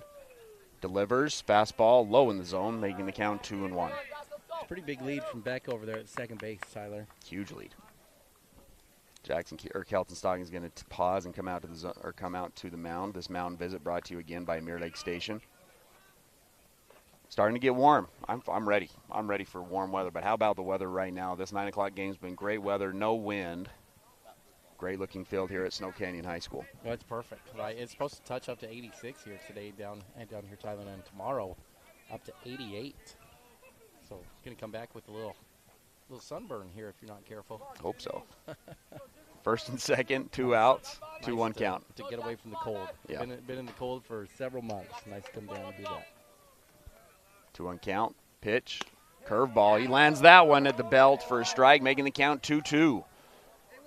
How about that pitch from Jackson Kelson? Has been struggling to land the curveball for most of the game, and he lands it there, making the count 2-2. Well, good job from Kelson Stocking, too, Ty, the senior catcher, coming out and calming him down and resetting him. You don't need to use a mound visit either. And a swing and a miss to the number 3 hitter, Miller, as Jackson Kelson gets out of the inning once again, as Wasatch ends the top half of the 5th with no runs, no hits, no errors. 2 runners are left on base as Wasatch goes into the bottom half of the 5th of 5-1.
inning here at Snow Canyon High School. We're in the Snow Canyon Invitational.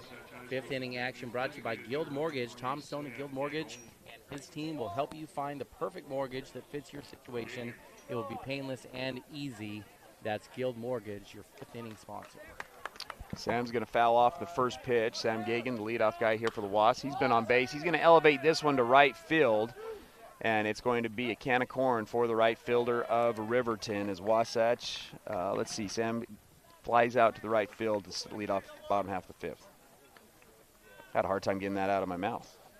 Well, Sam has his mom's going to have a lot of work on that uniform when he comes back home. He's been on the base paths, and he's been in the dirt a lot with several attempted pickoff moves.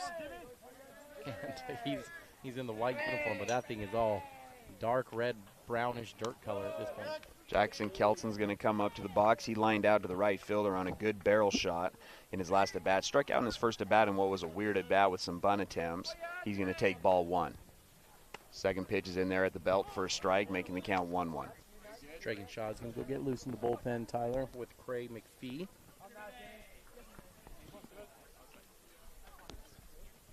1-1. Curveball, lands it for a strike, and that makes the count 1-2. Applegate settling down a little bit after giving up a triple and double to the first 2 batters he faced. He settled down and has done a good job since. 1-2 pitch. Another curveball swung on and missed by Jackson Kelson. That's going to be his second strikeout of the game. And Wasatch goes down 1-2 in their first 2 hitters here in the bottom half of the 5th. Yeah, that curveball seemed like it caught Jackson off guard a little bit. It wasn't as good of a curveball as the previous pitch. That second strike bit really hard to the zone and then broke across the outer half of the plate.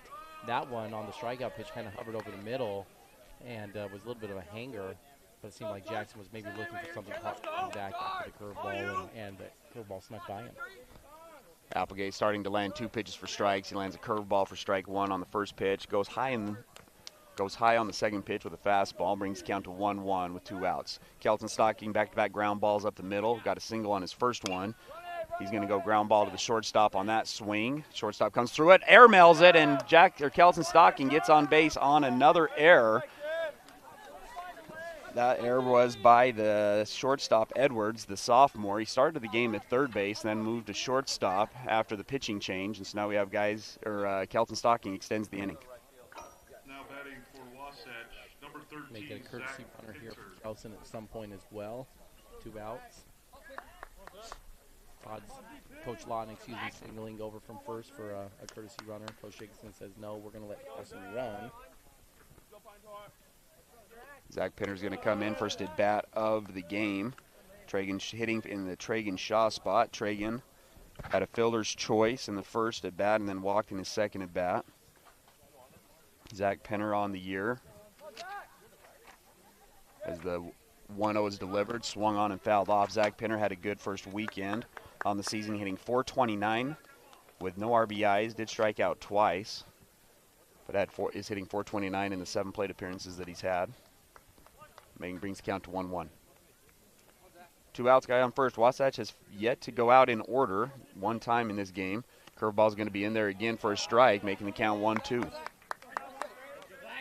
Applegate is your, I think, an example of just a baseball player on the mound who just has made some good baseball plays. Picked off Chet Wilson at third base, and now is landing multiple pitches for strikes. Ooh, Kelson Stocking misses that one. Had a chance to take second on the ball in the dirt. And that's going to bring the count to 2-2. Yeah, Kelson saw that a lot from the catcher. Smothered it really well. But it started bailing a little early, and he didn't see where the ball was, and he got up nervous to the backstop. Kelson saw it the whole way and decided to stay home as the ball was close to the catcher. Full count now. Stocking should be in motion with the full count. Full count, 2 outs. Allow Stocking to take off here.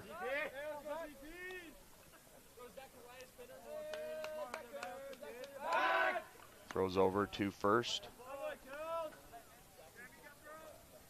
Again, 5-1. Wasatch with 5-1 lead here in the bottom half of the 5th against 6A Riverton. Jackson Kelson on the mound, only giving up 1 run, has been great. This will be a good win for Wasatch if they can hang on. Riverton 2-1 on the year. Kelson doesn't go, and it's going to be a swing and a miss by Pinter as Riverton gets out of the inning with no runs. on no hits. There was one error, and Wasatch leaves a one runner on base. As we move to the top half of the sixth, Edwards, Goff, and Barton, 4, 5, and 6 up for Riverton.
Top of the sixth action brought to you by Wasatch Bag Grill and Deli, a family-owned and operated business that has been serving the great food and customer service in Heber City and Midway for the last 7 years.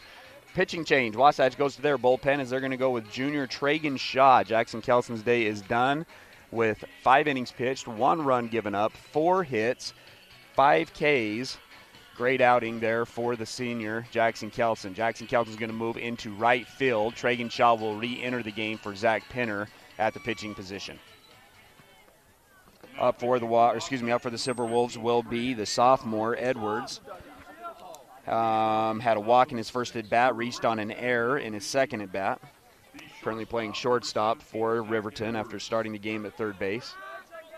Tragan, the lefty, comes in, delivers his first pitch. It's a strike in there on the outside part of the plate, making the count 0-1 on the first batter.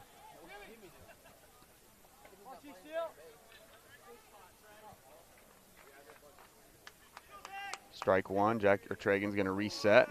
Goes back into the windup. Tragan throws from the left-hand side. Not a lot of velocity.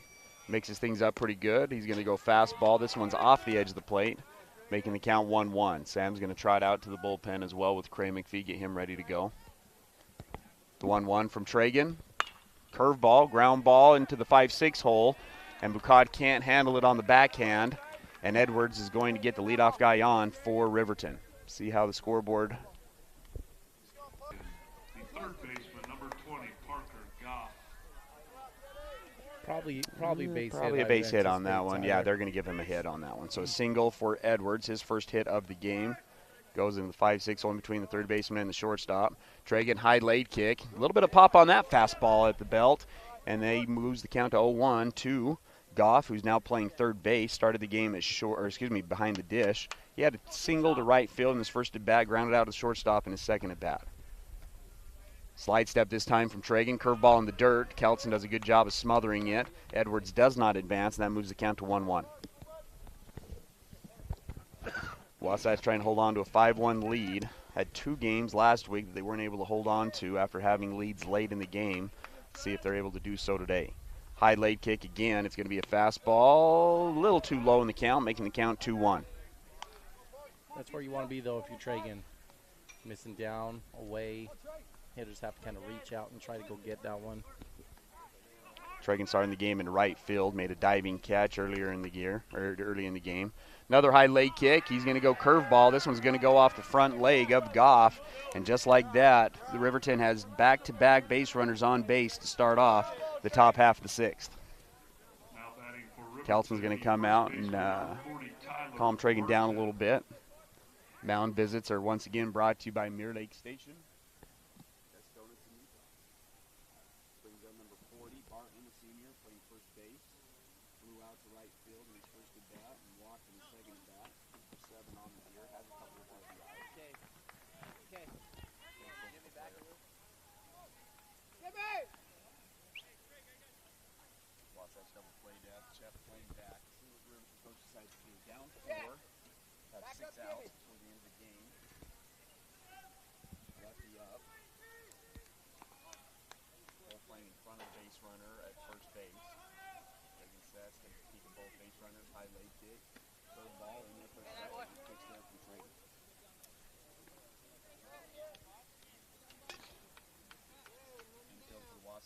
Wilson, Carter Bassad, Jack Blue, and Cole Zimmerman.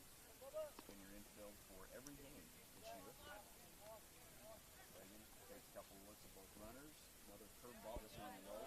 Kelson smothers it, making the count one hop for the first two hitters on base for Riverton, and they're turning on first and second, nobody out. Reagan sets, fastball. It's going to be fouled off down the first baseline. Talked about the velocity, not a lot compared to that to Kelson, but he's added a couple miles per hour to that fastball from last year. Yeah, Tragan usually sits around high 70s at this point. Tyler with the fastball, and he'll come back with a breaker that's around 71-ish is usually where he'll be.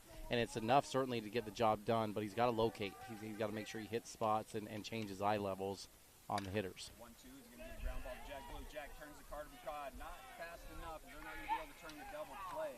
But they do get one out. That puts base runners at first and third with one out. Yeah, that's a good job. That's exactly what you need there if you're Tragan. You get the ground ball, trust your defense to make a turn. Couldn't quite get. Got a similar scenario again, first and third.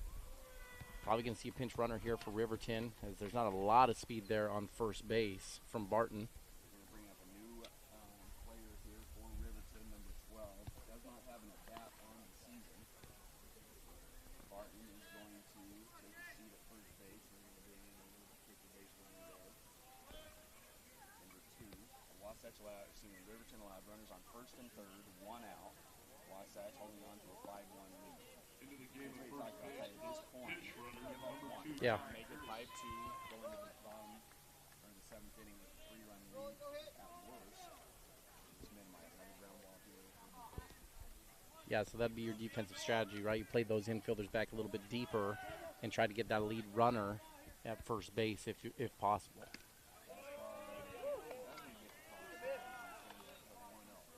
It's a tough no call there. That's a pretty good pitch down low in the zone. And if you're not going to get that one, you're going to have to bring it up, which makes it far more hittable when you're lacking the velocity of being over 80 miles per hour. And you don't want to have to go up in the zone if you're Tragan.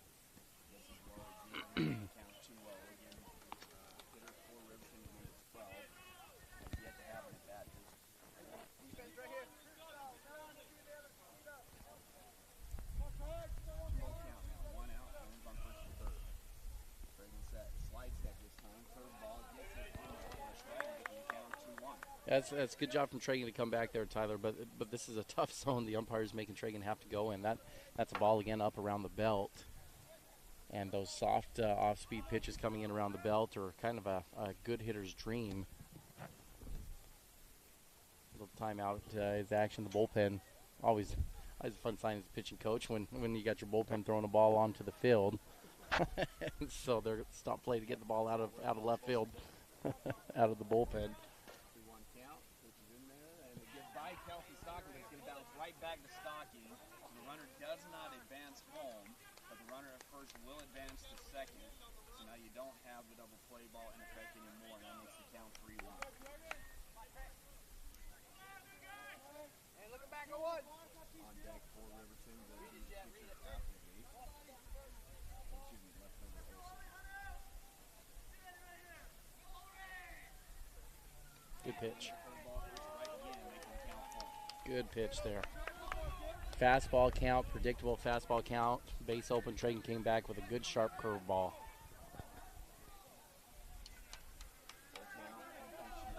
Second and third, one out. Tragan sets, doesn't take a look at the runners. The pitch is in there, and it's a ground ball up the middle. Jack Blue slides, makes the play, throws the Oh, yes. Zimmerman with the dig. Wasatch gets the second out. Great play there from Jack Blue. Sliding backhand grab through it to Cole with a great dig out of the dirt, and Wasatch gets the second out of the inning. Does give up a run. That makes the score 5-2 now with 2 outs. Another pinch hitter coming in. 29. Pinch hitting for Riverton is number 29, Cooper Hansen. Cooper Hansen will come up to the plate. He has not had an at-bat this year as well for Riverton. So a couple of new hitters here from Riverton. Oh no, Hansen has. He's 0 for 5 on the year. He's one of their pitchers as well. 3.1, 3 1/3 innings pitched for Hansen. Failed to have a hit so far this year. Hitting from the left-hand side, so a lefty-lefty matchup. Wasatch gives up a run on that last one, but still holds a 3-run lead. Curveball low. 1-0. Ground ball right side. Top of the 6th. Yeah, Ty, sorry to step on your call a little bit there. That was such an awesome play there from Bluth. Great range on the backhand. And then how about Zimmerman hanging in there and picking that ball out of the dirt? This ball's not going to get caught. Left center field gap. It falls. Another run will come in. It's going to be a double for Hanson. So Hanson, hitless coming into the game. He gets a pinch hit double. And the 4-run lead has been cut in half. And now it's at 5-3 here in the top half of the sixth. Well, you didn't think Riverton was going to go away that easy, did you, Ty? I mean, that's their MO early on in the season. Been down in most of their games, and then they battle back and make a game of it, and they're doing it again here. So there's a pretty important batter here. You don't want to get this thing to a one-run game heading into the final inning. Number 9 hitter, Applegate, started the game at second base, and now coming around and now for Riverton. He struck out his first at bat, walked his second at bat. Takes a ball there on the opening pitch. Hanson at second base, it's a big lead. Dragon sets, fastball, too high, brings down to 1-1.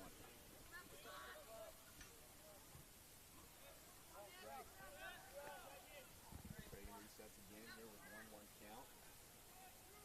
Big leg kick, curveball. This is a good piece of hitting. It's going to drop in front of Jackson Kelson in right field. Runner's going to come in easy. Jackson Kelson throws it into Cole Zim. And it's a 1-run lead. And Riverton puts a 3 spot up here in the top half of the sixth. And it's not over as now we move to the top of the order as Beck comes up to the plate, the leadoff hitter for Riverton.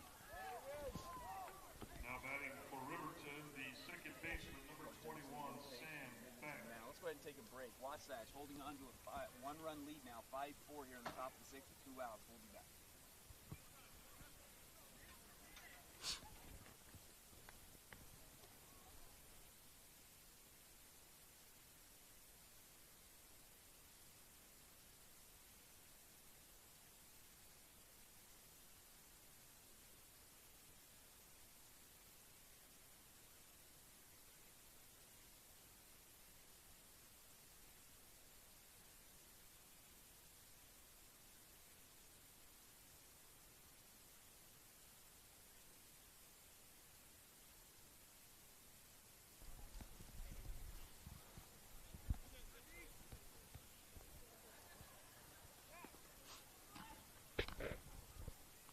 You're listening to Wasatch Baseball for an early morning tournament game. Wasatch and Riverton in action right now, and the Was are clinging to a 5-4 lead here in the top of the sixth inning.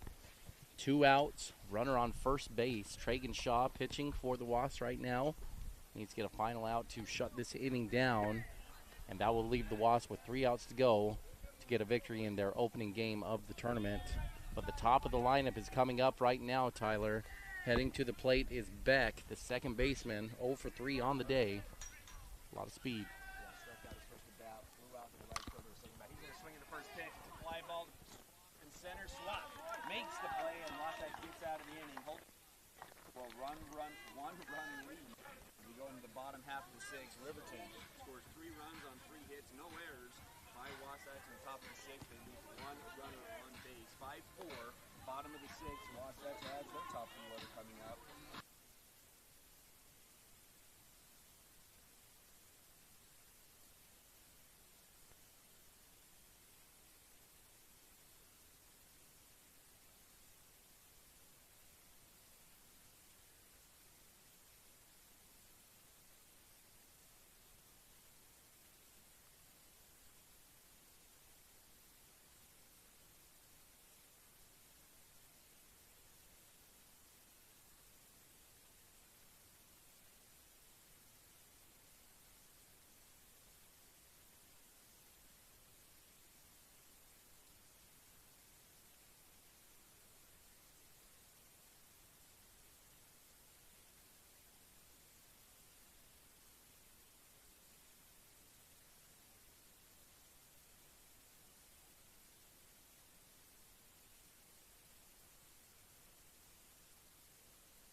Snowboards, skateboards, and more in the Beaver Valley. Personalized service, sales, and repairs. Here you run.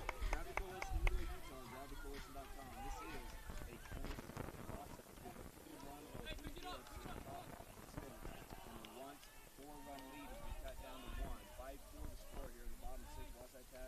They're top of their lineup up.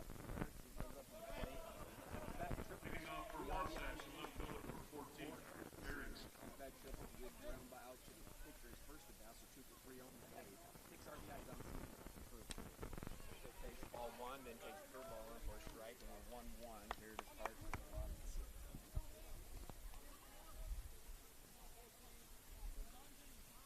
1-1. Another curveball in there for a strike.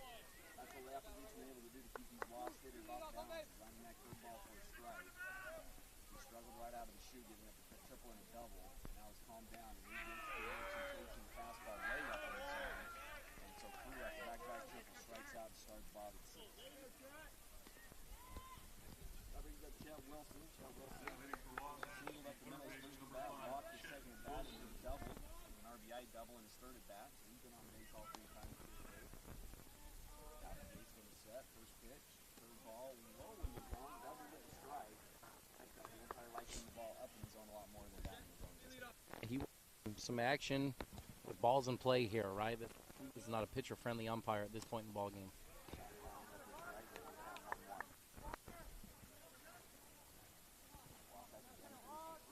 Riverton, but Erickson's 2 triples and a double by Chet.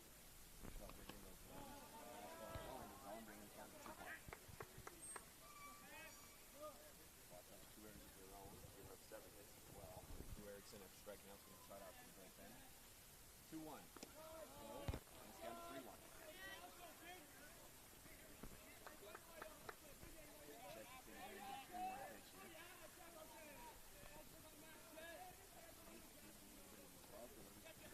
Fastball inside, doesn't get a strike, and Chet is on first with his second walk of the day. He's 4 for 4, getting on base. 2 single, a double, 2 walks.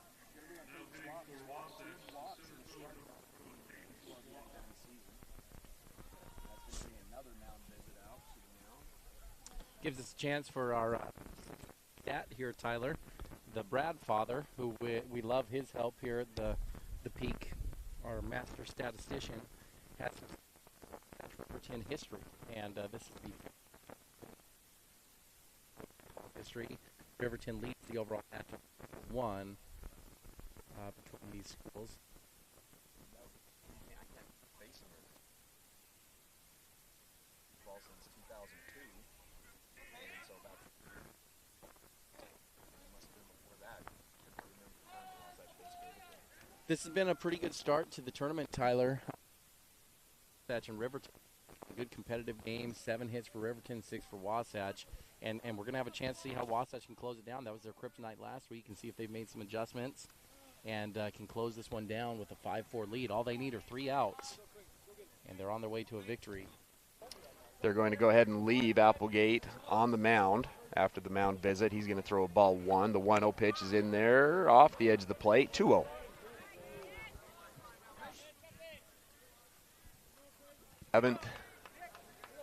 Payton hasn't been able to see a lot of pitches. Like I said, back-to-back walks. Now Chet nearly gets leaning and gets back just in time. Doesn't get picked off at first. He got picked off at third his last time on base.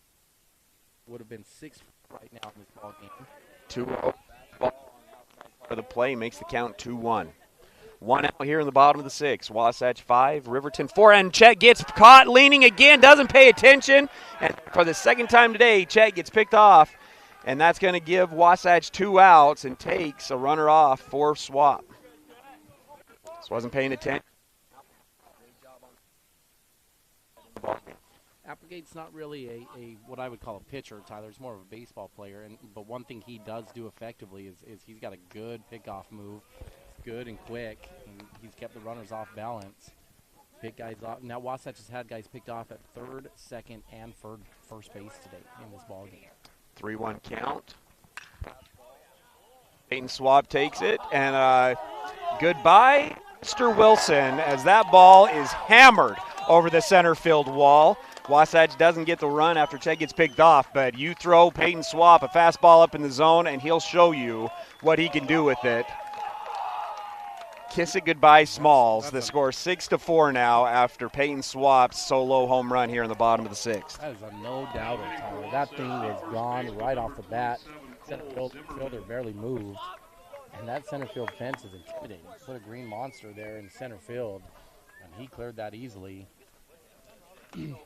Again, a tough coming right on the back and getting kicked off. What should have been a 2-run bomb turns into a 1-run bomb. Swing of the first pitch, just misses it, brings it 1 strike. Curveball now in there for strike 2. Payton Swap, you can't miss with him, and when he gets a hold of one, you can see the power there. Has verbally committed to go play down at Mesa Community College down in Mesa, Arizona. 0-2 pitch is going to be fouled off just out of the left field side. It's a big homer, though. Gives Wasatch a 2-run lead going into the bottom of the 7th. Well, it's still going. Cole Zimmerman with an 0-2 count. Got a little ahead of myself.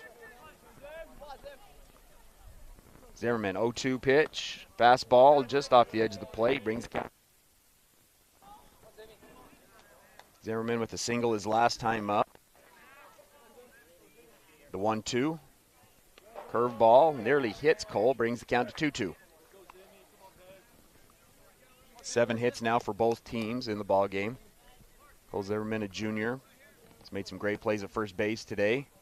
Another curveball. Cole Zimmerman's going to fist it into shallow left center field. Miller's going to come up on it and makes the grab.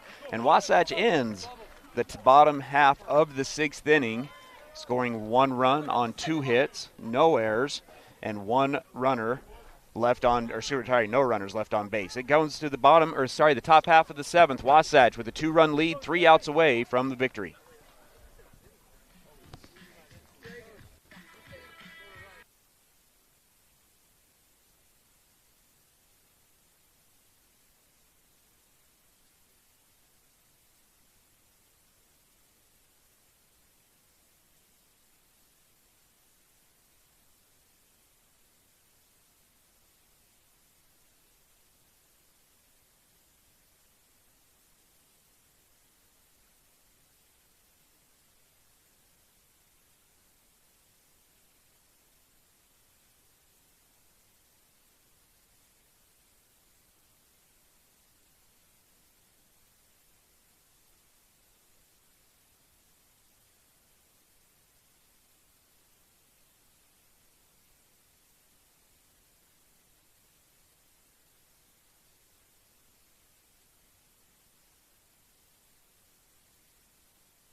Welcome back to the 7th inning, brought to you by Gucci Goo Barbecue, one of our new sponsors. I want to thank Gucci Goo Barbecue for allowing us to bring you these Wasatch Athletics here on KTMP 94.5 The Peak.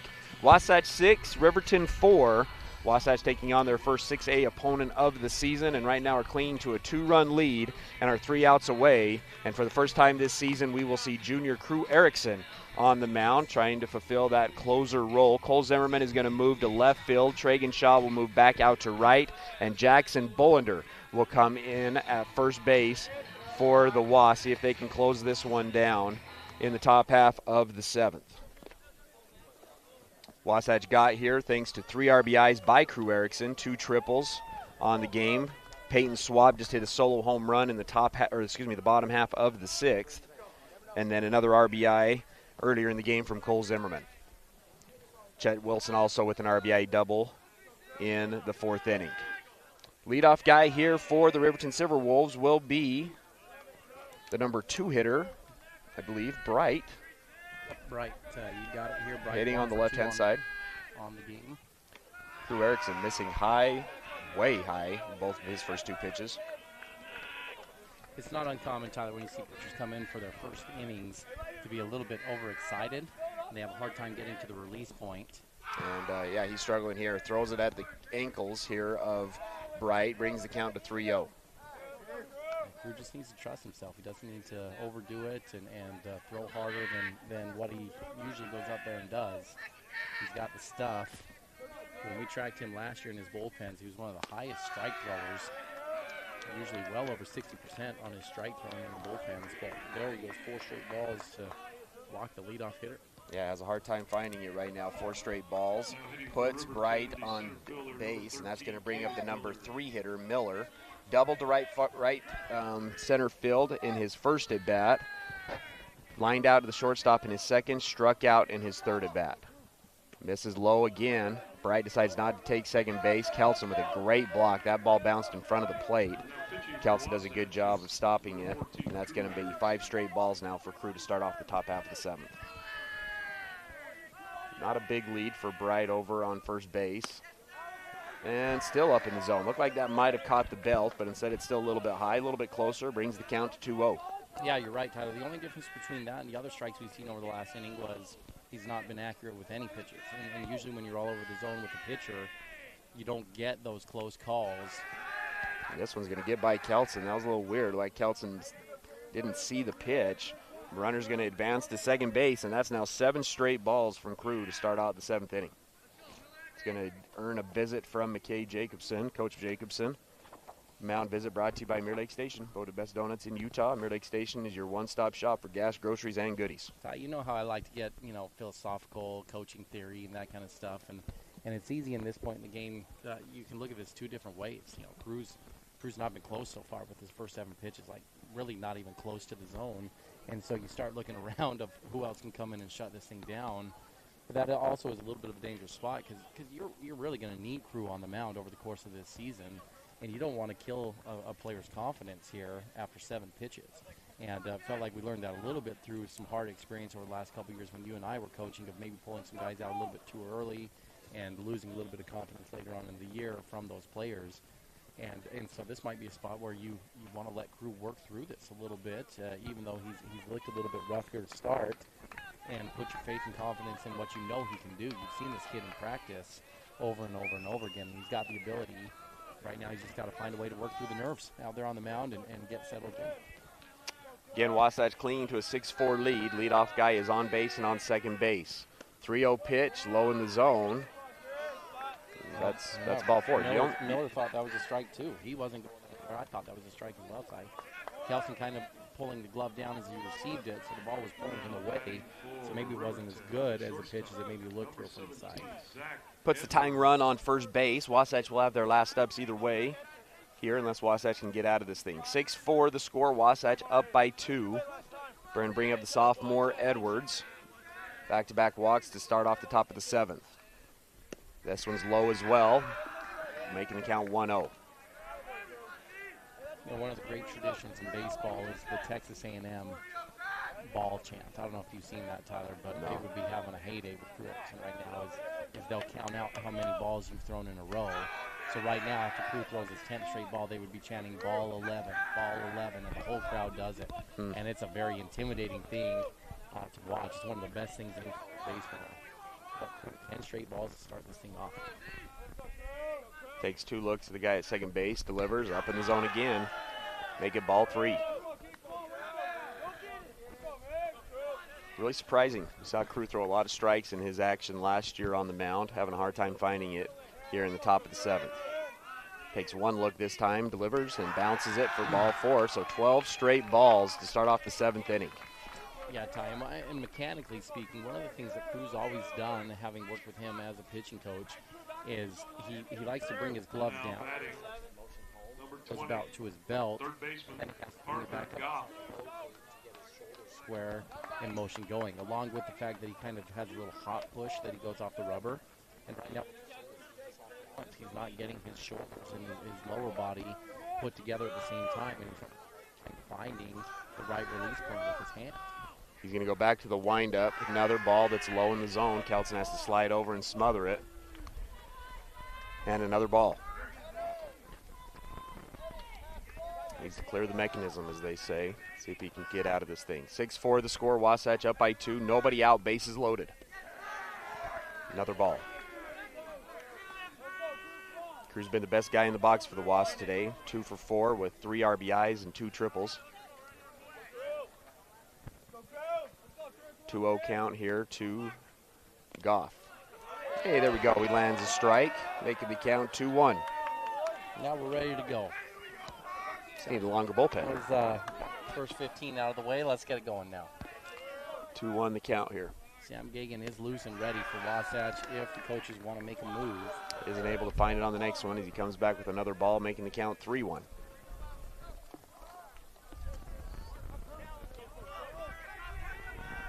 Crew out of the windup, delivers the 3-1. It swung on, fouled off, back to the backstop, and that's going to bring up a full count. That's a hitter that is up there to hit. You see, out of the first 16 balls that were thrown, 15 were balls, 1 strike. And on 3-1 with the bases juice, that hitter's chasing a little bit on a ball up in the zone. It's just that mentality that Riverton's had all day. They're going to go up there swinging. Full count, and he gets it. He pulls the string, and a big-time strikeout looking for Crew Erickson as he lands the curveball on the outside corner, and that's going to be the first out of this 7th inning. Big-time pitch there from Crew Erickson. Looking for that pitch. Nowhere.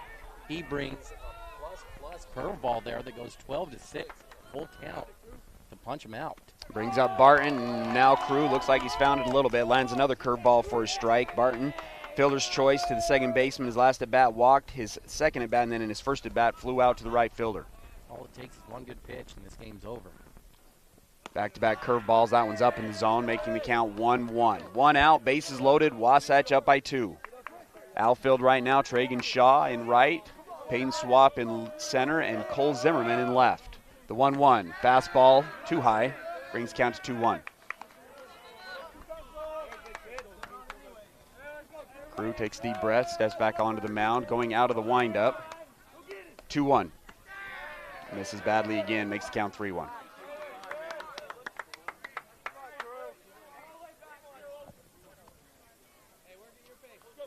Umpire said that was ball 4, but that's not true. 3-1. Everyone resets. Bases loaded again. 3-1 count. It's delivered. Curveball bounces away, but it's ball 4, and so the runner will come in. And we're at a 6-5 ball game after the 4th walk of the inning. And walks run, and now we're going to go to number 12 comes back up to the plate. His last at bat. This is the backup catcher. Game at the catcher position has since moved to 3rd. Oh, no, excuse me. Hansen had the double. Oh, no, this is the hitter before Hansen. Fastball in there for a strike. Again, 6-5. Wasatch 2 outs away from the victory. Riverton has their tying run at third base with 1 out. 0-1 pitch. Curveball too high. 1-1. Wind starting to pick up a little bit. Slight breeze coming in from the right center field side. 1-1 count. Fastball swung on. It's a little blooper. Jack Bluth going back, makes the catch. They're going to try to tag from 3rd, and this is a tie ball game as Jack Bluth wasn't able to get his feet set. Tripped a little bit after he made the catch, and it's 6-6. Wasatch gets the 2nd out, but Riverton able to tag on the lazy fly ball into shallow center field, and we got ourselves a tie ball game. Yeah, that's the 2nd time that the grass has struck. One time it favored Wasatch, that time it didn't. As Jack Booth, good range from Jack to go back there and get that. Things go about the ball bouncing Wasatch's way, and how it kind of swings back. And now all of a sudden that play, unfortunately, Jack lost his footing. It's going to bring up Hansen, who doubled to the left center field gap his last at bat, hitting from the left-hand side. Crew's going to bounce another one in front of the plate.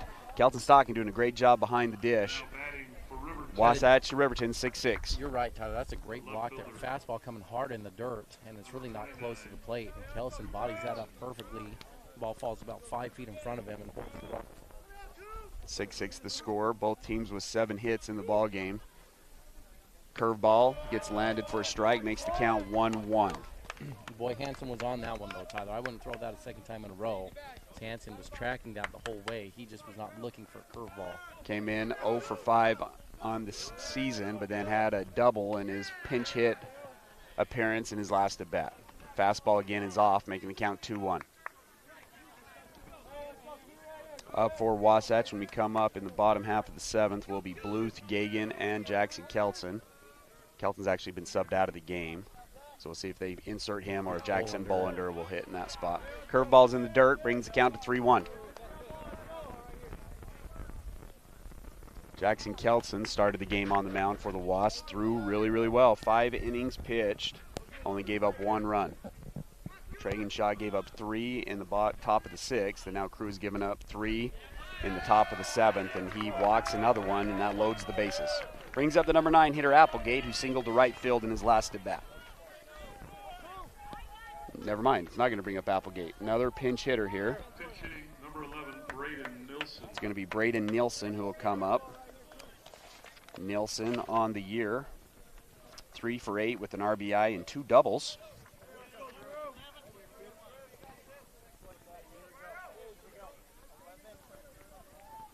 Two outs, bases loaded, 6-6, top of the 7th inning. Well, you got some early Friday morning drama here, Tyler, on this one. Have gone over the 2-hour mark. We're 2 hours and 10 minutes into this one. They usually like to keep tournament games to 2 hours or less. But this final inning is going to be a little bit long. Another ball from Crew, low in the zone. Kelson's going to stop and come out and talk to Crew once again.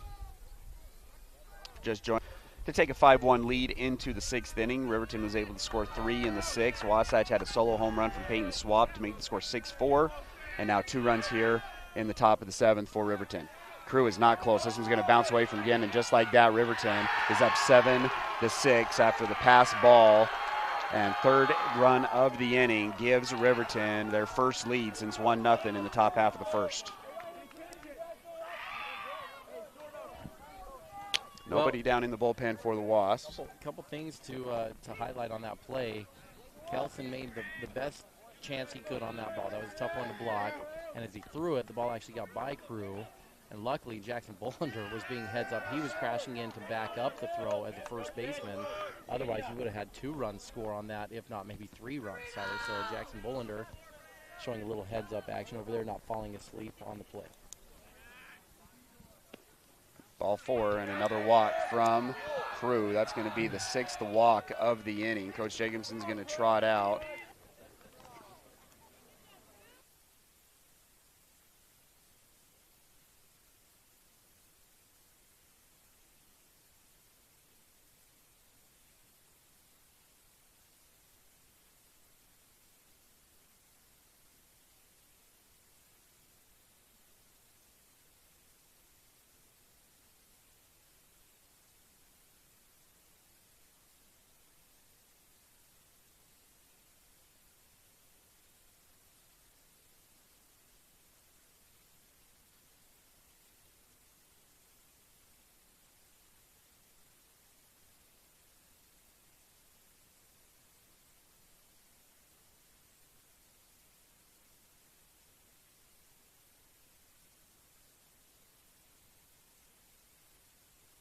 Then Wasatch, and this is interesting because Sam Gagan is designated hitting, harder to insert in the Jackson Kelson spot probably, right? The 7th, Sam Gagan's first pitch, way up in the zone for ball 1. He's going to bring up the top outs and a fielder's choice. Gets that one in there for a strike, making the count 1-1. And then not sure who's going to hit in the 30 spot in that inning. Jackson Kelson is one that's penciled in there.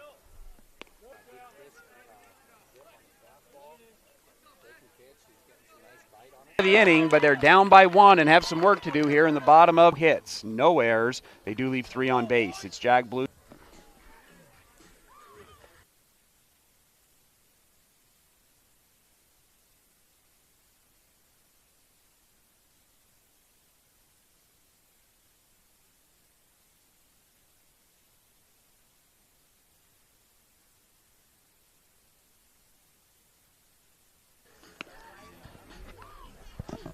To Riverton High School. Riverton scoring 3 runs in the top of this last last turn.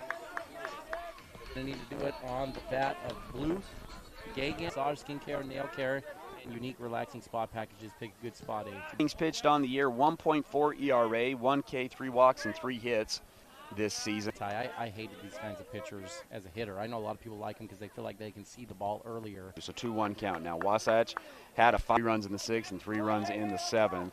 And now Wasatch finds themselves down 7-6 here in the bottom of the 7th. Fastballs, and he's got a really funky delivery. Tyler, his arm kind of slings back in an awkward motion. From Jack Bluth, but Wasatch has their first out here in the bottom of the 7th. Sam Gagan's going to come up to the lazy ground ball to the second baseman, and Wasatch victory against a really good 6A program has Wasatch now down to their last at bat. Sports, Tyler, he's coming off the bench, not having any at bats. It's cold coming into this one. Again, .083 batting average. Does have an RBI. See if he can extend this game. Takes ball 1, swings at the second pitch. Robbins out of the stretch. 1-1 count. The pitch. 1 game as Wasatch falls 7-6 to the Riverton High Silver Wolves. We're going to go